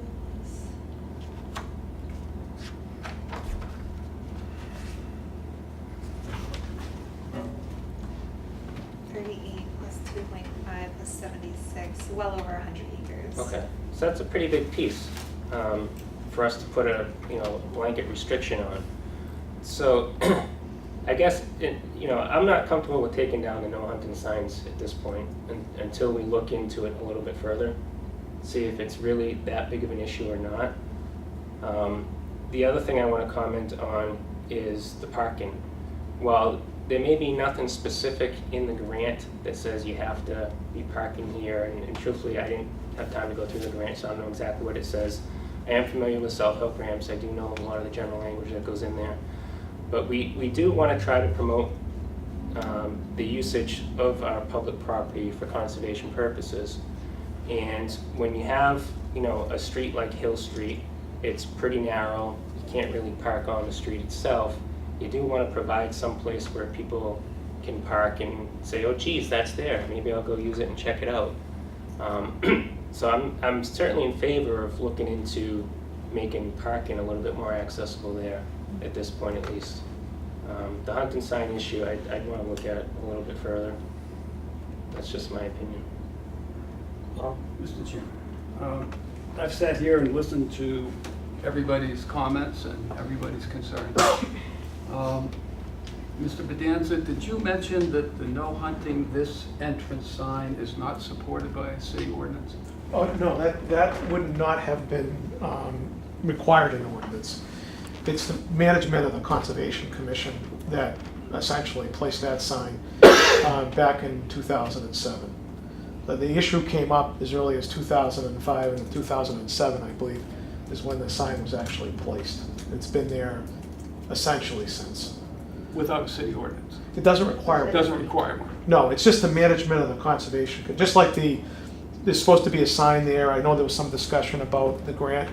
The project agreement indicates that a sign designated by the Commonwealth, I think this is a typo, I should say, indicating the project received self-help funds, needs to be there. So that wouldn't be a city ordinance either. And if there's a kiosk with informational signs, that wouldn't be a city ordinance. The city ordinance would only apply to the no parking signs. Okay. The Leominster Conservation Commission does not regulate hunting, period. We don't. The Massachusetts Division of Fisheries and Wildlife is solely responsible for hunting rules, regulations, seasons, bag limits, everything. If that sign is on city property and I'm a licensed hunter, I have every right in the world to walk past that sign with an unloaded weapon, and when I'm 500 feet away from any occupied dwelling, I can load that gun and fire that gun. That's the law. You may not like it, but that is the You law. know, I'm sorry. I'm speaking, I listen to you, Go ahead. please listen to me. Go ahead. So if I'm a responsible licensed hunter, and I'm not saying all hunters are, believe me, in my lifetime, I've been shot at least 3 times in the woods. And I don't mean from a distance, I mean shot at, because deer were running between me and another hunter. So I understand what that's all about. But we do not have the right to tell any licensed hunter that they can't conduct a legal activity. We just can't do that. That's not what this country is all about. So if I'm licensed and I'm obeying all the rules and regulations and I'm walking on city property, even though that sign's there, that sign means nothing. It's the state that regulates it, not the local conservation commission. I understand your concerns. I have children, I have grandchildren, and I would not want somebody walking around my parcel, hunting and shooting at my children. But as a landowner, what I would do, and what I do, is post my property. Post it with safety zones that say no hunting. And I'm not saying one sign in your driveway. Post it according to the Mass Fisheries and Wildlife Regulations. And that would be a sign 6 feet high every 50 feet along your perimeter. And if somebody comes in and they can't see one 50-foot sign from another, and they shoot, it's not my liability as a conservation commissioner because we didn't enforce them or say you can't go in there. It's their liability. So what do you do in that case? You know, they're gonna shoot somebody dead. Well, what do you do? What do I do? Yeah. I tell them Well, not what to do you hunt do? at my home. Huh? I post the signs and I tell them not to. What do you do? Okay, this guy shoots at a deer and he shoots somebody that's in the backyard and he shoots him, he kills him. What do you do? There's nothing I can do Oh, about there's that. nothing we do. There is nothing I can do about that You know. unless the city wants to pass an ordinance that says no hunting on city-owned No, you know conservation land. something, The you city know, could do that if they so chose, I assume they could do that. residential, you know, it should be no hunting in resident. I don't care if it's 500 or 1,000 feet. There shouldn't be any hunting at all. I don't care what the law says. But what we care You know what I'm about saying? in the law You know what I are mean? two different things. Are you gonna put a sign up 500 feet from residential, every 50 feet saying no hunting? That's what I would do if I lived No, there. no. You guys. We can't do it on city You property. guys. You The guys city have to property. do it. We haven't decided what we're gonna do in terms of. the Because, safety you know, zone. if you're gonna do that, you know what I mean, put all the signs every 50 feet Mhm. saying no hunting past this, you know what I mean? You should be doing that, not us. Because if I put a sign no hunting, I'm right there. It's 20 feet away from where, you know, the property is.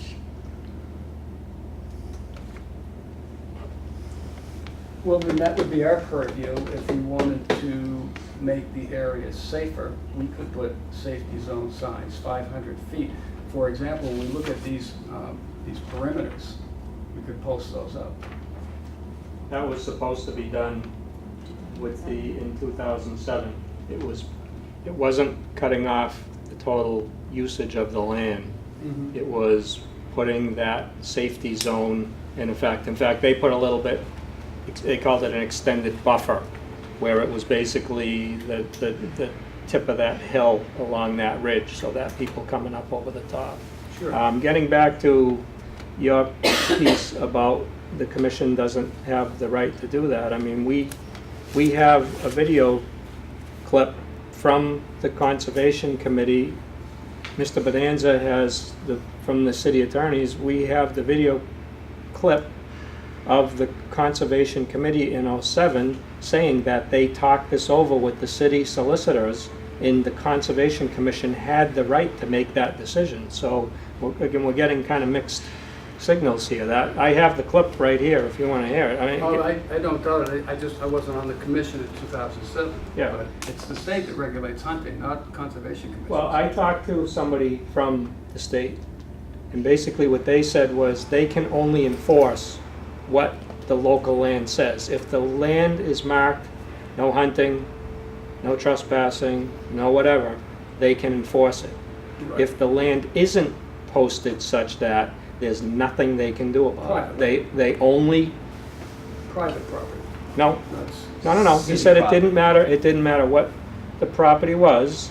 If it says they can't use it, then they could, because I came up last week, how are we gonna enforce this? Whether it be the PD, which usually doesn't get involved in those kind of things. It's usually is it environmental? No, Environmental police. yes. Yeah, and I talked to someone, and that's what they said. If we can only do what the signs say. If the signs say they can't use it, they can't use it. It's not. They even said it's not our call to decision to make that call. So we're kind of got a mixed message here. I think what Mr. Stone said makes some sense. I mean, I don't know if there's a hue and cry for that. I don't know where this is coming from, to be perfectly frank. Like I said, it's been 11 years without any complaint. However, I think all of us would agree that there's a pretty good sized piece of this land that can't be hunted, not because of its posting or for any other reason other than the fact that it would violate the fish and game laws. 500 feet from the street and 500 feet from these property lines.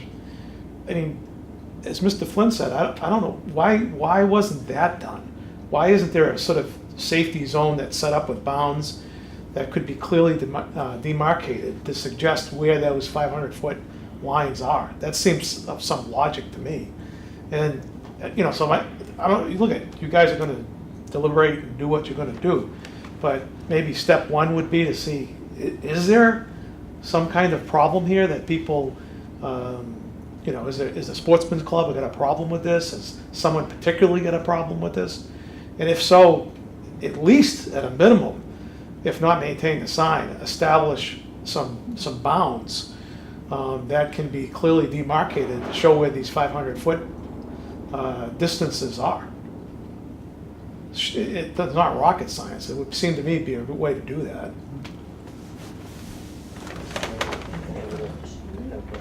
So I watched the clip that you were speaking about, where Ms. Rita discussed the signs, and she felt, in the clip, she even said she felt that was not a viable option because they're just gonna get broken, they're gonna get ripped down, they're gonna disappear, and it's gonna be a costly endeavor to constantly maintain and have someone going up there around all the houses and put them up.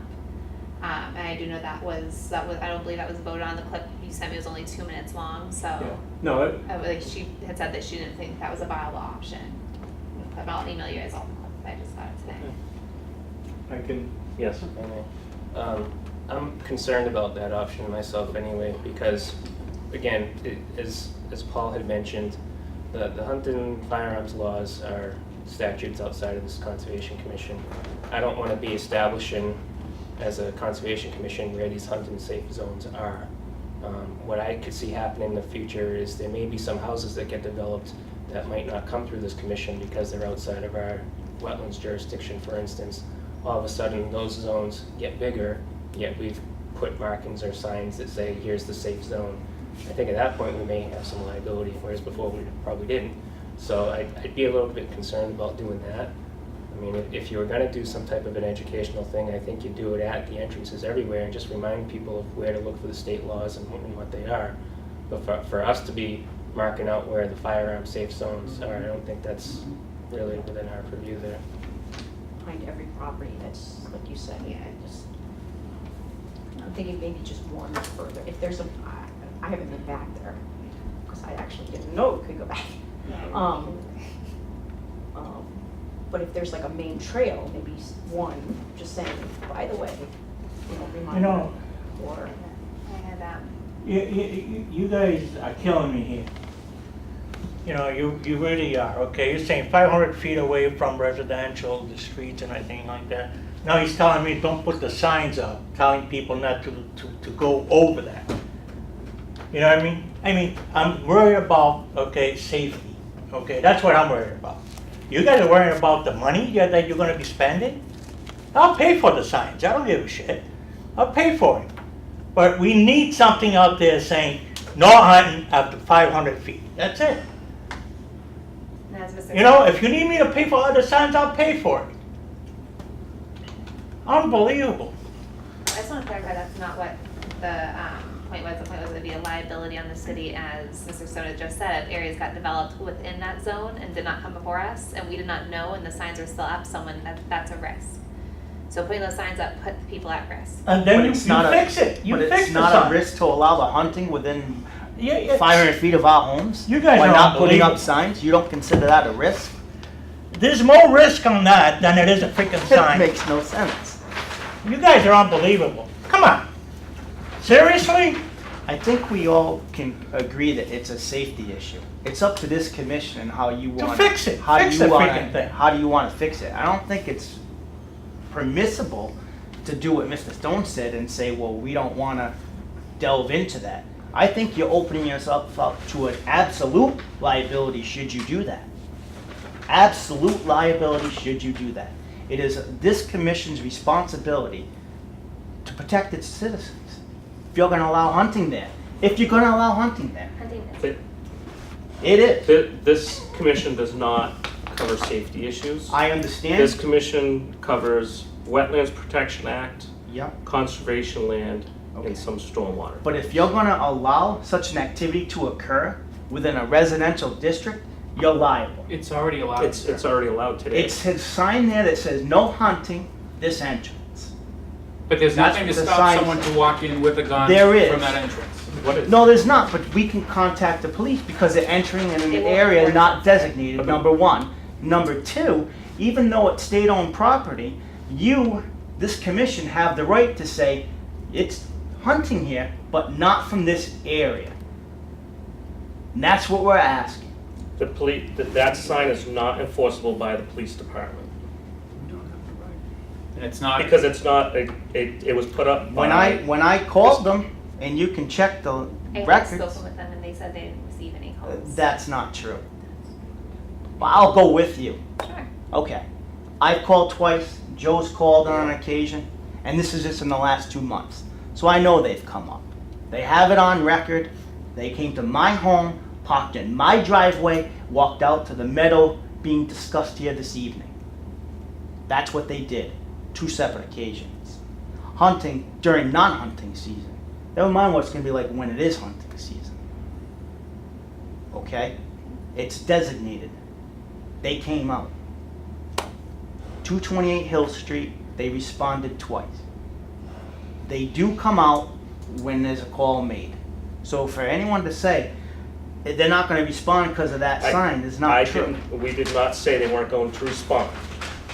If you call and say a hunter just walked by that sign with a gun, you're gonna. How do I know I don't he's- want to say. Well, I'm not going to tell you. How what do they're I gonna know say. he's a hunter? I'm not going to designate and say he's a hunter. He could be anybody. Right, anybody He could has- be there for some reason not for hunting. But that But he's sign. got a gun on town property, state property, in an area that's designated no hunting this entrance. But that doesn't. We're asking the commission regulate that.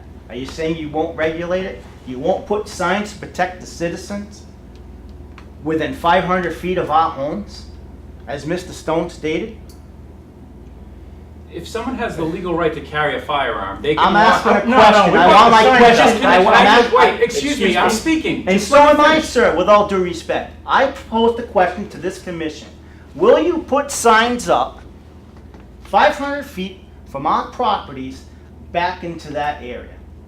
That's not something we're voting on at this time. That's It's not No, what correct. we're I'm not It's asking to a vote. discussion. I'm asking you to address it. We can't address it because we need to vote on it because it needs to be a commission vote. You It should can't be have a formed. discussion about safety for the citizens of Leominster? That's not what we're discussing at this time right That's now, because correct. as Mr. Stone said. But we it need is to a safety research issue this because you're further. talking about hunting, you're talking about individuals on city-owned property that's gonna affect our properties and our area. So you can discuss it, but you're choosing not to discuss it. That's not what we No, said. okay. Mr. Giannakis. Well, that's what she said, At Angela. this time, if somebody that legally has a right to carry a firearm walks into the woods through that property, they are not violating any law, because they are not, according to the sign, you can't hunt at that entrance. They can walk into the woods with a firearm and not hunt. Again, sir, I'm not stating that. I'm stating, is this commission prepared to say to its constituents here today that you're not willing to put up signs 500 feet back from all these residential properties, that the hunting is not to go beyond that? Is that what you? We're not gonna answer that right now. And why not? But first, you're not our constituents, we're not elected officials. No, you're appointed officials, am I correct, We're Mr. appointed from the Councilman? mayor, that is correct. By the mayor of the council. They're appointed by the mayor and confirmed by the city council. That's correct. So, this hunting issue will be talked about and discussed.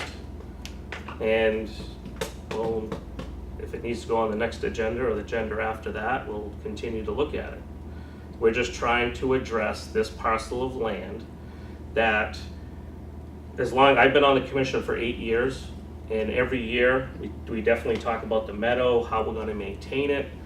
And a lot of these issues have come up through the years about, when I first come on, it was obviously much more maintained, because it was newer. And through time, things have grown in and signs have been removed and whatever else has happened. And I think we're just at the point as a commission, seeing we're overseers of this parcel of land, to see what in fact was it designated for, which is conservation land open to the public, and how do we want to handle it? What has been done, what hasn't been done, what needs to be maintained? And that's all we're trying to do here. The only thing we voted on last meeting was the meadow itself. There's tree growth growing in. We as a commission thought that there was enough wildlife out there using that as nesting, that we're gonna ask DPW to maintain the meadow as a meadow. So any tree growth, and I haven't been up to the meadow in a lot of years, but have it brought back to the original meadow. That's the only thing that's been voted on. At this point, we're just addressing the parking issue. I saw the grant for the first time. Like Mr. Stone, I didn't have a chance to read the entire thing myself. And that spells out kind of what the money was used for and what they recommended. I've heard everybody talk about safety, especially on parking. Again, that's a narrow street, so I think all of us on this commission at one point talked about making designated parking, whether it's bordered, gravel, stone, we didn't even get to that point yet. But to get people off the street. So if you want to park, there's enough parking there. We talked about signage, and that's when the hunting thing came up. And the whole point of that was, the only one that was on the commission at the time was Mr. Giannakis. So we pulled all the records from the minutes back in 2005. I have minutes from 2007. I have minutes from 2017. So we're reviewing those to figure out, what was discussed and what was talked about there. As it sits today, hunting is permitted on this land. Whether it's from that entrance or not, that's what we're discussing. So that's where it sits, and we're just in the discussion mode of how do we want to make this accessible to the public, because we're afraid because of the growth, because of the parking issue, people aren't, if you're driving down the road and you don't see a parking area, the chances are you're probably not gonna pull off the side of the road. If you see a parking area, like I go up Elm Street where the trail stewards made a nice parking area, I go by there now and that parking lot's full a lot of times, because it's inviting, it's got signage, it's got things like that. So that's what we're trying to bring this parcel back to the public, city of Leominster, to say, this is an area for your enjoyment. So, yes, sir. My name is Frank Flynn, I'm at 234 Hill Street. I was present at the former meeting 6 or 8 years ago, whenever it was. And I recall there is another entrance available on the other side of Steve Flynn's house that goes up into that same property. And I remember that the parking that was gonna be provided by the city was going to be on the street at that location. No. There's a No. no parking sign. On the other No, side. no, There's no parking no, sign. that wasn't, that wasn't the case. The issue was, both of those parcels were gonna be labeled as no hunting this entrance. And there's been kind of some like rule interpretation there where some guys are saying, there's no sign there, I'm being told I can use it, and they're going up and hunting from there. So that's what that's all about. I think the issue there is nowhere. You know, it's all wooded with a steep embankment, and it's takes some doing to get up there, so. Ma'am, you have a comment? Yes, I'm Pat Flynn, 234 Hill Street. When these hunters come down, say you put a parking lot there, they're gonna be coming down, if they got a deer, with this deer, God knows what, they're gonna do with it, throw it on the top of their truck or car or what. This is a residential area. There are all children, even myself. I don't wanna see a deer get thrown on top of a car or truck or whatever. That's terrible. I mean, it's not like it's like off of Wachusett Street. It's miles and miles of property that's not used. But this is residential, right in next to Steve's house, and not far from my house, next to Pete's. You want to see? Would you like to see that? If you live there, what do they do with it once they shoot it? They drag it out of the woods That's and right. bring it home. Bring it home to the parking lot, right Where they're there. parked. Yeah, and then they'll take it to get weighed and they'll, Right. all the Correct. things that they legally have Right. to do. But can you see my point? As far as, I wouldn't want my kids to be watching them throw the deer on the car and everything. Well, I believe the law, they have to have it, I mean, I know it's not gonna, they don't like tie it to the hood of the car like they could in the old, I think now they have to have it covered, I believe. I don't think they can just drive around with it, but that doesn't change, what you're saying, but it's still, it's part of the hunting process. I mean, they have to get out of the woods somehow. But it's residential. But it's also, the purpose of the land is passive recreation. They have to bring the deer out somewhere. They pay for a license there, I mean, there's been a lot of talk of hunters will shoot at anything no matter what. I mean, I know hunters and, people that teach hunter education and things like that, and I can tell you if they were standing in the woods and they were 250 feet from your house, They're gonna shoot. No, he wouldn't shoot. Oh. Of course they will. He's a Boy Scout leader, If the deer is near my property, they're not gonna shoot that deer? Because, the particular person I'm speaking of, because he will lose his license, he won't be able to hunt. He teaches hunter education, he teaches Boy Scouts shooting, so a person like that isn't going to shoot. I mean, you're generalizing that all hunters are gonna break the law for hunting, That's an unfair statement, No, Larry. I Well, don't. that's what was totally- said. That's totally unfair. No. And that's what was said I don't care. I'll say it, of course they do. Well, That's. I know a lot of hunters, and that's what they do. They don't care, they see something, they're gonna shoot at it. Well, we know different people, so that's all I can say. One last comment. Go ahead. I think just to go to Pat's comment, I think you guys commented on it earlier. It goes beyond that. It's the carcasses that are left there. They're gonna leave parks. They're gonna leave that. You voiced that earlier on record, that's been an issue in the past, where they leave carcasses there. That's another issue in a residential neighborhood. Now you're talking about not only that, but now you're talking about hazardous situation for a residential area by leaving that dead carcass, parts of it, and things of that nature.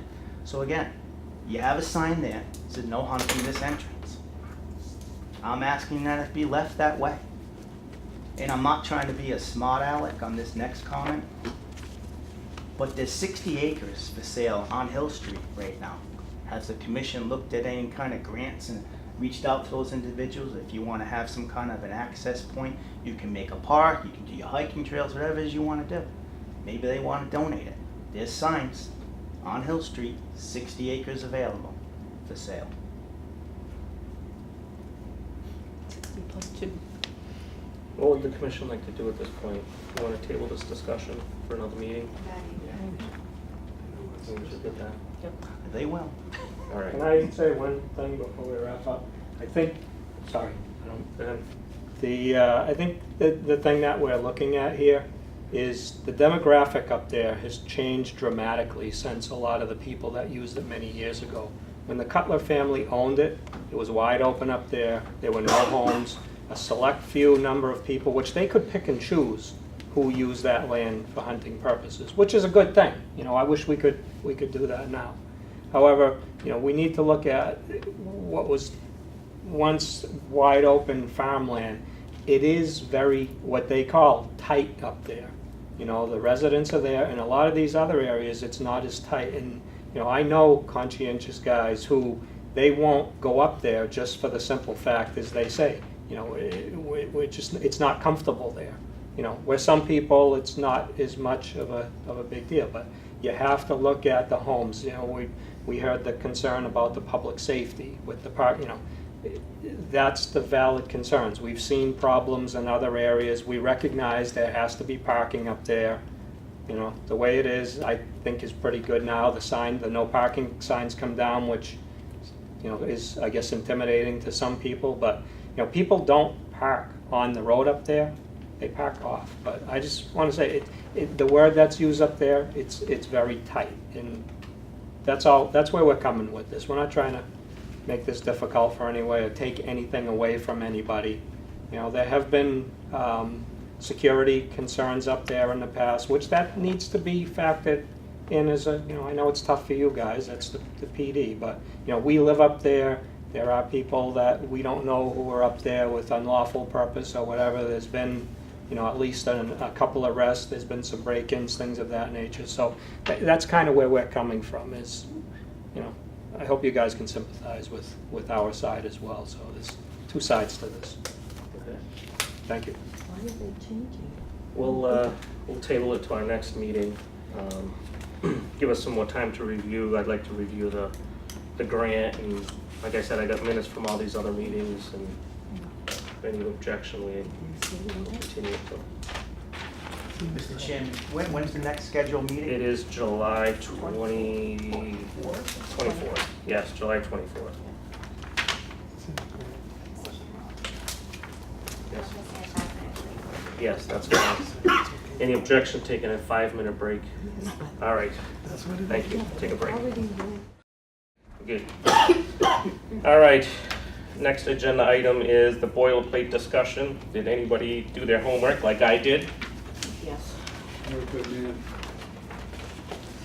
man. I just made some few comments, which it looks like Angela put right on here.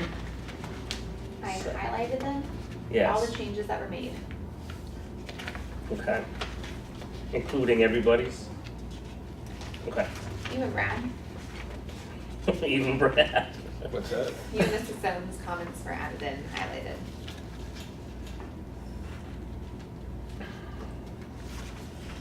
Oh, I did want to say email spelled wrong. I know, so I was highlighting. Sorry. That was Mr. One thing I, What? Go ahead. under during construction, which is page 4, just number 3, is written updates if needed. I mean, I don't know if we should start requesting email updates, because sometimes if things get busy, Yeah. you know, they could say, oh, I talked to you when you were out on the site, you know, and you could have gone to 4 sites that day and not remembered it by the end of the day. So if it was just required, like a regular written Just update. written through email or, Yeah. or actual documentation. Yeah. Sorry. Or maybe that might be excessive in some cases, I guess, though, at the same time. Well, it's kind of one of those legality things. You start putting in if needed, and then people just don't do it, Yeah. or whatever. So that's for during construction, number 3? Yeah. Just, and I can see that fitting, I'm thinking of bigger projects, but then I think of like the homeowner putting in, Right. you know, a pool or Right. something, and then, Right. and you could maybe instead of saying if needed, and say unless not needed, like unless, At unless, the discretion of the Conservation Commission. Because that means every single project we'd have to say, oh, I know. you know what I mean? Which we don't want to do.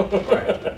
So, Well, and even a homeowner can send you an email once a week to say, hey, you know, pool guy came, dug dug the hole, and it rained, and nothing's leaving the site, boom, Yeah. something like that. I mean, it's, Hay bales are still in place. Or hey, we had a problem, it rained out, and say stuff got past the silt fence, what do I do? right, You know, but at least you're, okay.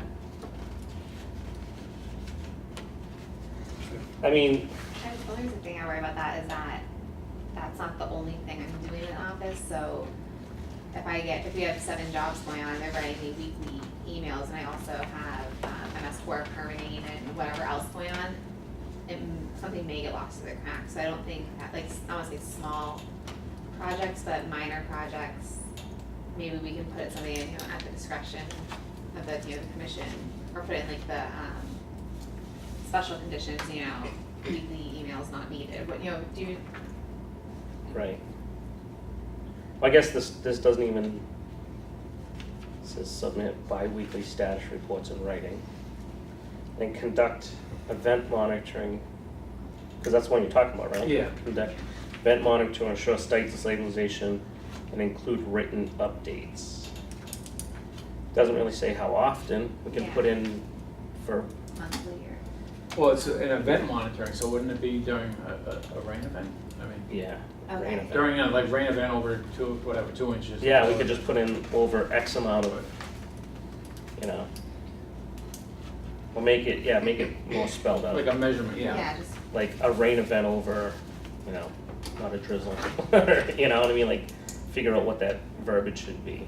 I think that's, most people have email now, and I know, like you said, sometimes you get inundated, but, I found something. I guess, you're not allowed to speak. Go ahead, Paul. All right, I'm looking at page 3 and page 5 at the same time. Multitasking. Number 9 on page 3 says within 30 days of completion of construction, all disturbed areas have to be stabilized. But yet over on page 5, it's 14 days. And this came up on a project, I forget what project it was, and we decided we were gonna go with 14. So they tend to conflict with each other. what are you talking about on page 5, number 3? Number 3 on page 5 is That the one. top. That's Grading for and grading, landscaping and slopes, yeah. landscaping and slope. Should it be 30 then, not 14? We thought 30 was a long time. I mean, that's an exposed area for a long time. I think those say different things though, because Yeah. when one says permanently stabilized with vegetative cover means something completely different to me than loam and seeded. Loam and seeding isn't stabilized in my mind. That's the beginning of I was stabilization. gonna say, it's So not stabilized until it's grown. Right. That's like stabilization for like a winter, or if they're running. You know, if you're for a couple months. talking grass specifically, to me, stabilization would mean you've been able to mow it twice. Well, I think we're talking erosion is what we're talking, Right. one way or another. But I see a point that there's something that needs to be addressed It between those sounds like a two. mixed message. Yeah. 30 days here, but only 14 there. I don't know. Just thought I'd bring it up. I did part of my homework. I may have, did we get snow storage in here? I just put it as a comment at the very end. I just put snow storage shall be shown on all plans submitted to Conservation Commission. But again, that, I feel like that should be a comment that's on the website under our NLY guidelines. that's what I'm saying. Every time there's a larger project, snow storage gets brought up. So I just put that in there, and again, how we word it, where we put it, I don't know. But it'd be best, instead of them coming in saying, where's snow storage? Oh, we don't have it, come back another time. if it's, you know, a project over a half an acre or an acre or whatever, and it's just, whatever, Yeah. you know. Even smaller ones though that have driveways across wetland areas, we don't want them plowing stuff in there. Right, but, you know, I think it should be at least designated on their original, or at least the Yeah. plan. But where this is issued after we get the plans, wouldn't it make more sense to put it on the It- website it- and have that as like one of our It requirements? very well may be, you know. I don't know. Again, it was just a thought, because I know it's talked about almost every meeting. How we do it, I don't know. Yeah. Do you know what I mean? So, One thing too that we discussed over the years several times, and it just kind of never came to fruition, was developing like just a sheet. So when somebody does apply, it tells them when you're submitting, you know, with the What- commission, here, you know, we want, you know, 7 copy, you know, maybe 2 full-size copies of the plans. We want like 7 color copies of the plan, you know, for the members. Like there was like a little checklist. right. And then I guess some towns do it so that you turn that checklist in when you turn in your order of conditions. So that way, because sometimes I guess people can say, oh, I submitted with the Conservation Commission on this date, but they never included all the information, like there's not a plan or, you know. So when that checklist is complete and gets Yeah. signed off, that's like when it's technically submitted, when we have everything we need to start the hearing process. Right. Because there was a time when people would give us like half, you know, we'd come in and, you know, they'd be here presenting, but there was actually no plan included with the filing. But because they submitted the documentation, you know, they were put on the next agenda, just, you know, and it sort of became a thing that happened a lot. What was the motivation behind showing up to a meeting, for instance, without a plan? Well, Weren't they just continued out? I think it might have been because that for their maybe for their client, they just needed they were trying to get their house built, you know, before the freeze or something, the frost. So they would just give us an application with nothing and say, here, we filed, you know, put us on the next agenda. And they were getting put on the agenda. Yeah, I don't know, I'd hate to, if you do a checklist, ultimately, you're gonna find a bunch of things that you left off of it too, and Well, it was just basic things like a copy for each member, 2 full-size plans. It wasn't like 10, you know, it was like one little page with a quick. yeah, there is a checklist in the NOI itself. I think that our agent can probably use that for reference as the applications come in, and then probably have a conversation with the project proponents that, you know, all of this is missing. If they've paid the fee and they've submitted the form though, and they come to the hearing and there's all these things missing, you could deny the project for lack of information. So, I'd hate to get into a position where we're saying, no, you can't submit this and get on the agenda. That's, Yeah, I mean, it was basically plans. There's little things, but yeah.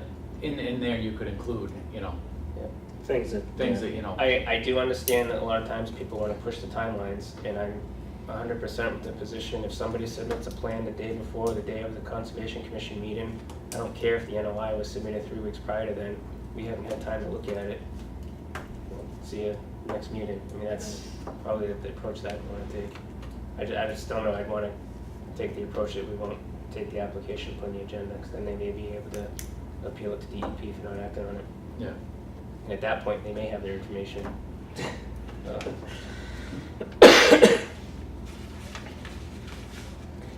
Or even an informational, you know, like to put in, like what you're saying, just have like a. Yeah, maybe it goes on Yeah, I think, the website. a lot of towns, I will say this, a lot of towns either have a bylaw with some minimal requirements for applications, It's on the last or they have policy sheets saying this is what you need to submit. You know, I'm familiar with the policy sheet, I've done it that way in the past, and, you know, it's pretty much, everybody knows not only what to submit for a plan, but what needs to be on there. Yeah, I think that's kind of what we're talking, maybe it's just a Yeah, different way, yeah. different. So I think you know, it some sort of might be okay to do that as guidance. I wouldn't necessarily say if this isn't, if this one box is left undone, you can't get on the agenda, but here's what Right. you should be making sure you Yeah, get. I think, Otherwise, yeah. yeah, I think that's kind of, well, that's what I Yeah. would envision it saying. If you show up without snow storage on here and you got a you got the subdivision or condo thing, we're gonna ask for it and it's gonna be Right. continued, so. Yeah. You're wasting your time, so I think that would be a good, you know. Why, you know, to speed this meeting up, I mean, there's a few things here, and it's kind of, a lot of these are my comments, right, or it looked. You know, maybe the next meeting, if we can all just review it and say, hey, this is a good, I like this, or hey, I found this else, and, you know.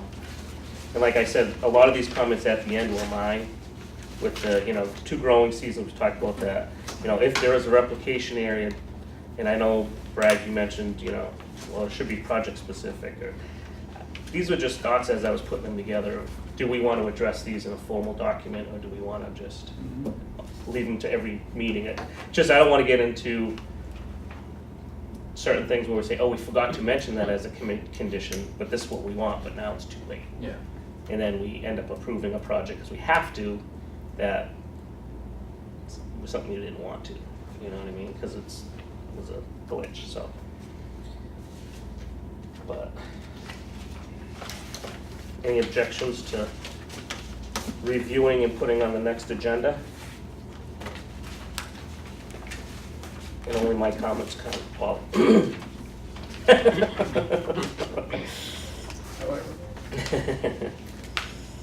All right, enforcement, 141 Lincoln Street.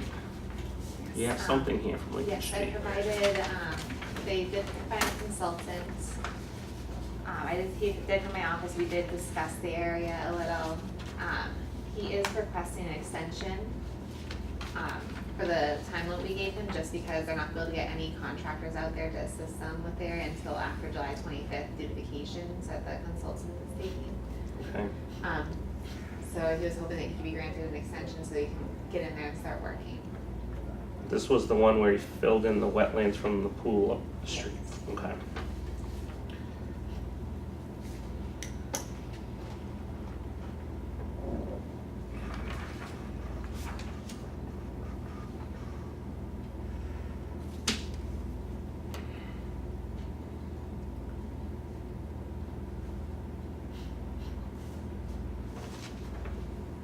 And he would like an extension to basically our next meeting. You said July 25th? That's when he'll be able to get started, No. the week of July 25th.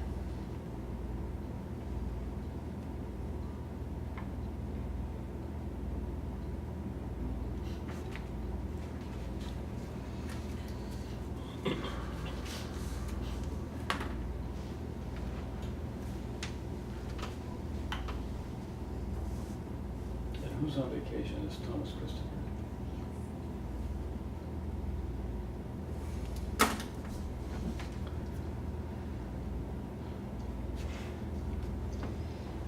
Comments? Do we want to issue a new date? Do we want to say no? What was the original date?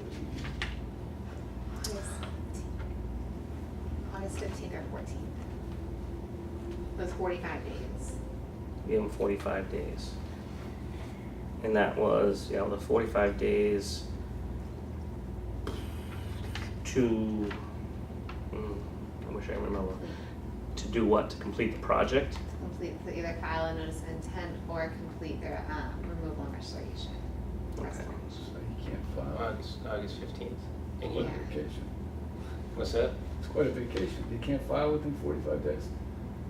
I'm not- Can't file and can't, they don't want to keep it, they want to do the replication and take it all out. But Right. unfortunately, since the consultant will be away, and they won't be able to get working until after July 25th. But can they get that order of conditions filed? I mean, a notice of intent filed by within 45 days? Don't believe they wanted to do that. I don't believe they were able to, that's why he was asking for the, What was the date he was due back, the 25th? Yeah. back to 25th, and that's when he should be getting started that week. And That gives him 3 weeks to, well, the thing is, he's gonna need to do some site excavation work in order to start delineating where the wetlands actually were. And then he's gonna have to figure out, at least from what I'm reading the letter, is what's gonna stay where, get all that surveyed, the plan drawn, and submitted with the NOI application. Doing that within 20 days time, according to the vacation schedule, I guess, is gonna be cutting it. Mm. I know, I'm guessing this guy's not a surveyor, I'm sure he's probably gonna have to work with another individual or company like that. So I wouldn't be opposed to granting him some extra time. Yeah, I mean, we met the homeowner.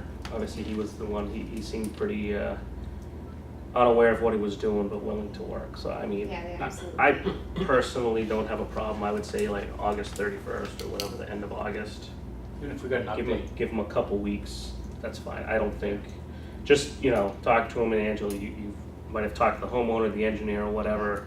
You can give us a better take on it, but it didn't seem like, No, they most definitely want to do the right thing. They unfortunately just didn't know. They just didn't They know, actually feel so. really. So if they got us the application by the end of August, that's fine, and the restoration within the wetland itself, you're really not gonna start that until September or Right. later anyway, so why rush it this summer? yeah.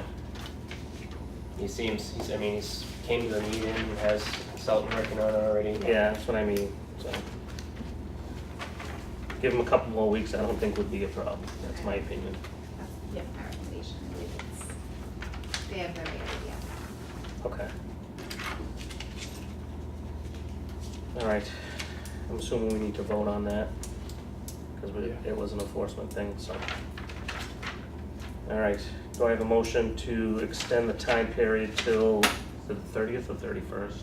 What's the end of August? I'm not one of those calendar people that know.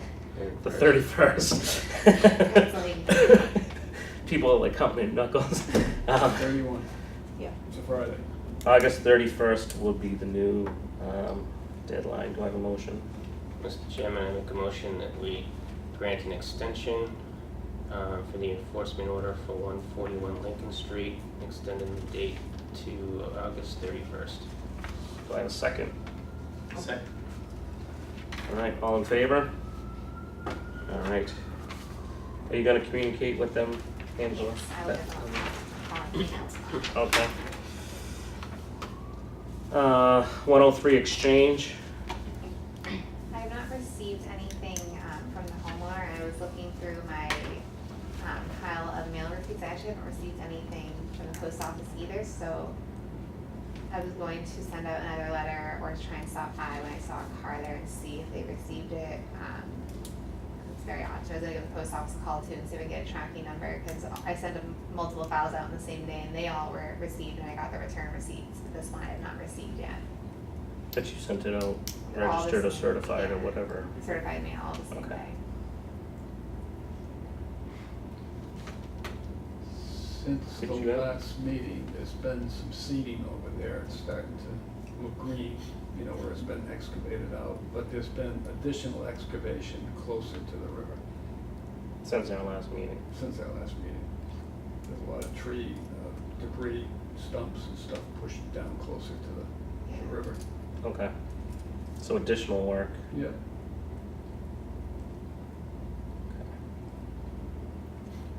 Yeah, if you could look into Yeah, the status of that letter, that'd be helpful.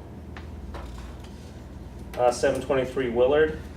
I have received a letter from the law firm, which I did send out to everyone for comments. I did receive comments from Mr. Colombo saying that we want to make sure that we have all the images along with it, as well as the verbiage. We would like to make adjustments. Did everybody have a chance to read the draft letter from the attorney? Hey, Does someone else want to start with comments, or do you want me to start with comments? I'll start.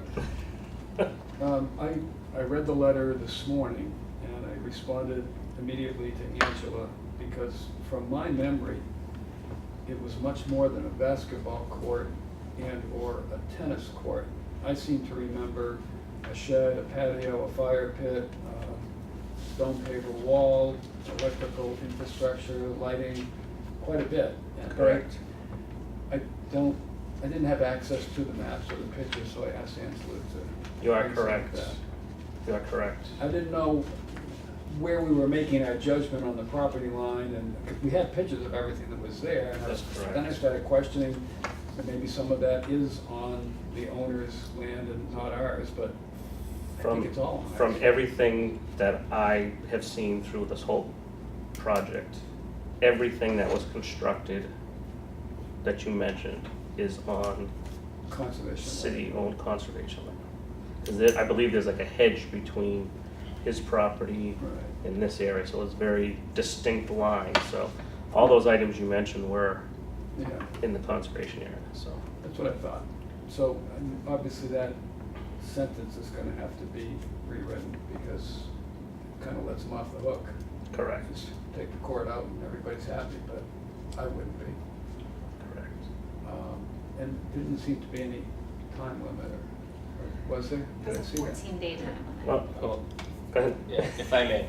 So this letter is almost verbatim what was sent back in 2015, and clearly that wasn't that effective. So I agree with Paul that I think you need to get more general and also more specific with the language in terms of what's the encroachment. I mean, the encroachment, it can be listed as a sports court, fencing, retaining walls, landscaping, utilities, shed, including but not limited to those items. That may give it a broader cover in terms of what's there versus just a basketball, tennis court. I don't even think there's a tennis court from the picture I saw. Yeah. In terms of the, is it on our property or is it not? Well, that was pretty clear because we're not relying on just GIS, we're relying on the foundation as built from the building inspector's office. So knowing where that foundation is, knowing where everything is in relation to that through the aerial, we know that it's on the city's piece there. This letter, just like the last one, simply says, please contact me, being the attorney at the law firm, with what your plans are. So what does that mean? Well, when I read this letter, I highlighted immediately because I said, all he has to say is, yes, I received the letter, I'm contacting you, and I'll put together a plan in the Right. near future to deal with it. Yeah. Yeah. Now he can sit on it until the Mhm. next whatever comes. Yeah. So that's exactly, I highlighted that saying this, there's no time limit. So what commissions typically do, and I've been through this, is you give them a time frame for the removal of the items that are encroaching. And then you also require them to submit a restoration plan if need be. You know, sometimes there are minor encroachments where they pull it off, the place starts growing back to itself, no problem. This is gonna need more than that, I think, just from looking at the pictures. So they should be given a plan for restoration. So the way I see it is you broaden what's there in terms of what the encroachment is. Add those items, but then put in the language not limited to these. And then you also set a time frame for when it has to be removed by and when they give the commission a restoration plan for review. And that's really what it needs. It's a quick fix. I hope this doesn't take weeks or months again, I but can't believe we waited all this time for. For this letter. For this. It's Yeah. not worth the paper it's printed on. I would highly agree with both of those things. So, what should be the time limit? I know we said immediately, but I think immediately is, again, even too vague. Do we, well, the problem is how quick is this attorney gonna turn around, get the letter in this person's hands? well, it's So- the Well, you time give a time limit from, time limit's gonna be from when the letter's signed. You got 14 Regardless, days yeah. to, So whatever. if it's going out tomorrow, I think you've got to be a little bit generous of the time because of the season. You know, you don't want somebody arguing, well, I was on vacation for 2 weeks and you expect me to remove this in those 14 days.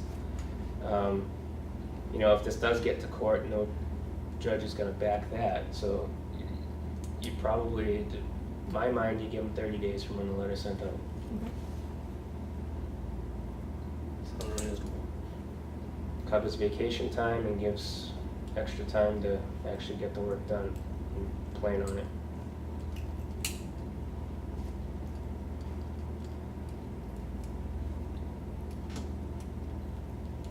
Any other comments? Would it be from when it was issued or from the day that it was handed to them from the constable? Because it could be, I don't know how soon a constable gets, it takes. Constable, you can actually hire a constable that day, We could just say 30 days within the receipt of this notice. you know? Yeah, I think that's a little more written, because of what if it takes a Yeah. week? Yeah, it's gonna be 30 days when, Because so you're it's gonna when, have a when the record constable when you- hands it or when they Yeah. sign the certified mail Yeah. or whatever.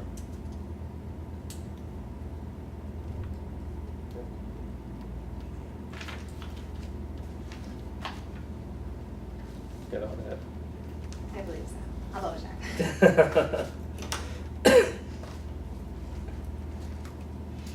So basically, there's 1, 2, 3, 4 areas that say basketball, tennis court. That needs to be changed. And then the time limit of please contact me immediately needs to be removed and say you have 30 days to remove this encroachment from the time you receive the letter. And then how many days for the restoration plan? That should be submitted in the same time frame, I think. Yeah. So they can be, doing their removal, remediation work while drafting a plan as to how it's gonna be restored, which I imagine would be a basic landscaping type plan. Planting what's indigenous around that surrounding area. How fast, and I know you can't answer this because you're not the person, but is this something you could have done, you think, taken care of by the end of the week? It's my goal to have it done and taken care of Okay. every week. I can't guarantee it, but I I'll understand get on that. it tomorrow. I understand that because you rely on other people, so. I think you've been pretty successful as of late, though. I Yeah. appreciate it. Yeah. So, okay. Perfect. Hopefully we have an update by our next meeting, but please keep us updated if something isn't happening. If you can't get a hold of them, I mean, it's a slight edit and, Yeah, I'll. hopefully. But if you can't get a hold of them, just let us know and we'll figure something out. You have the photos of what's there? Yes, I have the photos here. Okay, so you can Mark will use have that the for file. reference when talking with the attorney, just to kind of broaden that language. Absolutely. 35 Berkshire Drive. So I have spoken to the consultant. It looks like he wasn't aware that the letter was still needed. He was a little bit busy, but he said he would get right on getting the letter out to us. His goal was to have it to me before the next meeting.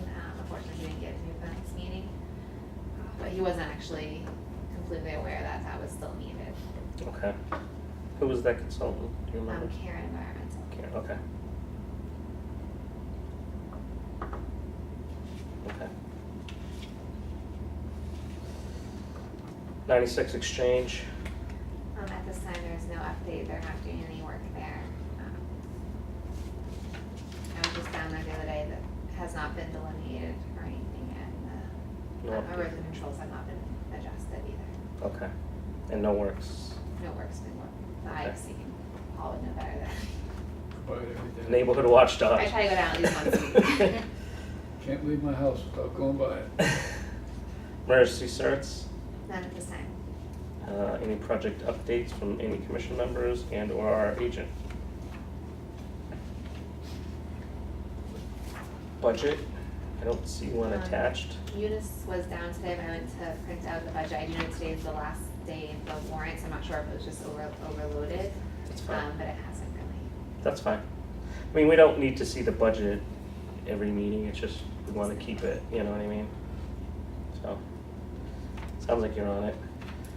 Chair's report, I do not have anything. Although I did see an email, was it from you, or MACC, Yes. website trainings, or, I didn't even get a chance to really look at it. I wasn't sure if you guys were receiving those, because we all have MACC memberships, if Right. you're gonna use the word.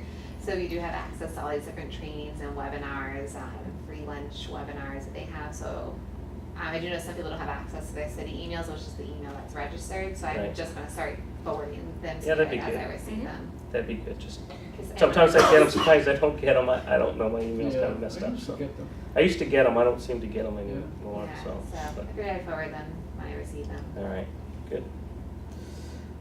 Next meeting is July 24th with a filing date of July 12th. Anything else to discuss? And with nothing, this meeting is adjourned. 8:34.